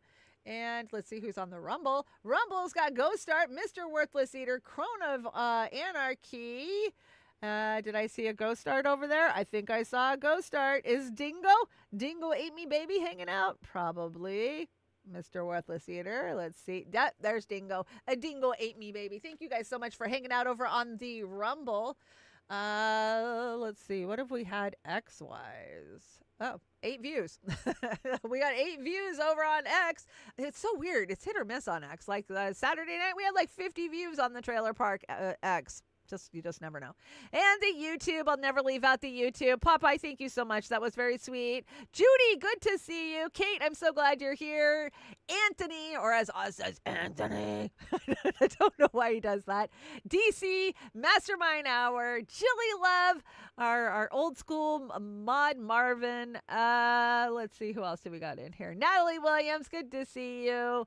Oz the Boomer, Cold Fusion Gaming, Steve Guy. Thank you guys all so much, and everybody who joined me today. I appreciate it. That's why I come here every Monday to hang out, is because you guys show up. Tell you guys, once you guys stop hanging out, I'll probably stop hanging out too. Okay. Anyways, let's see. Who is this? This is Fire, Barnes County cover by K-A-H. I guess Ka would be how you pronounce it. I don't know if I'd ever heard this song before, but I really like it. So it's a keeper. Anyways, I'm out of here. Remember, you're always welcome back at the trailer park, and I will see you definitely Saturday night for Beauty and the Boomer. Have a great week.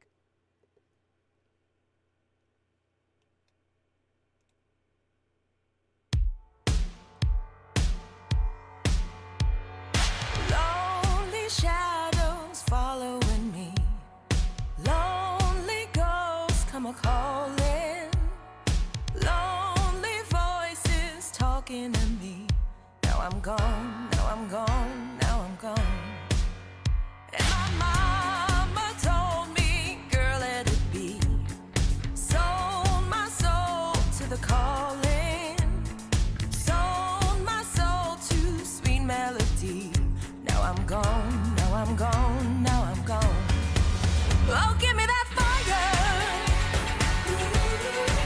Oh, give me that fire.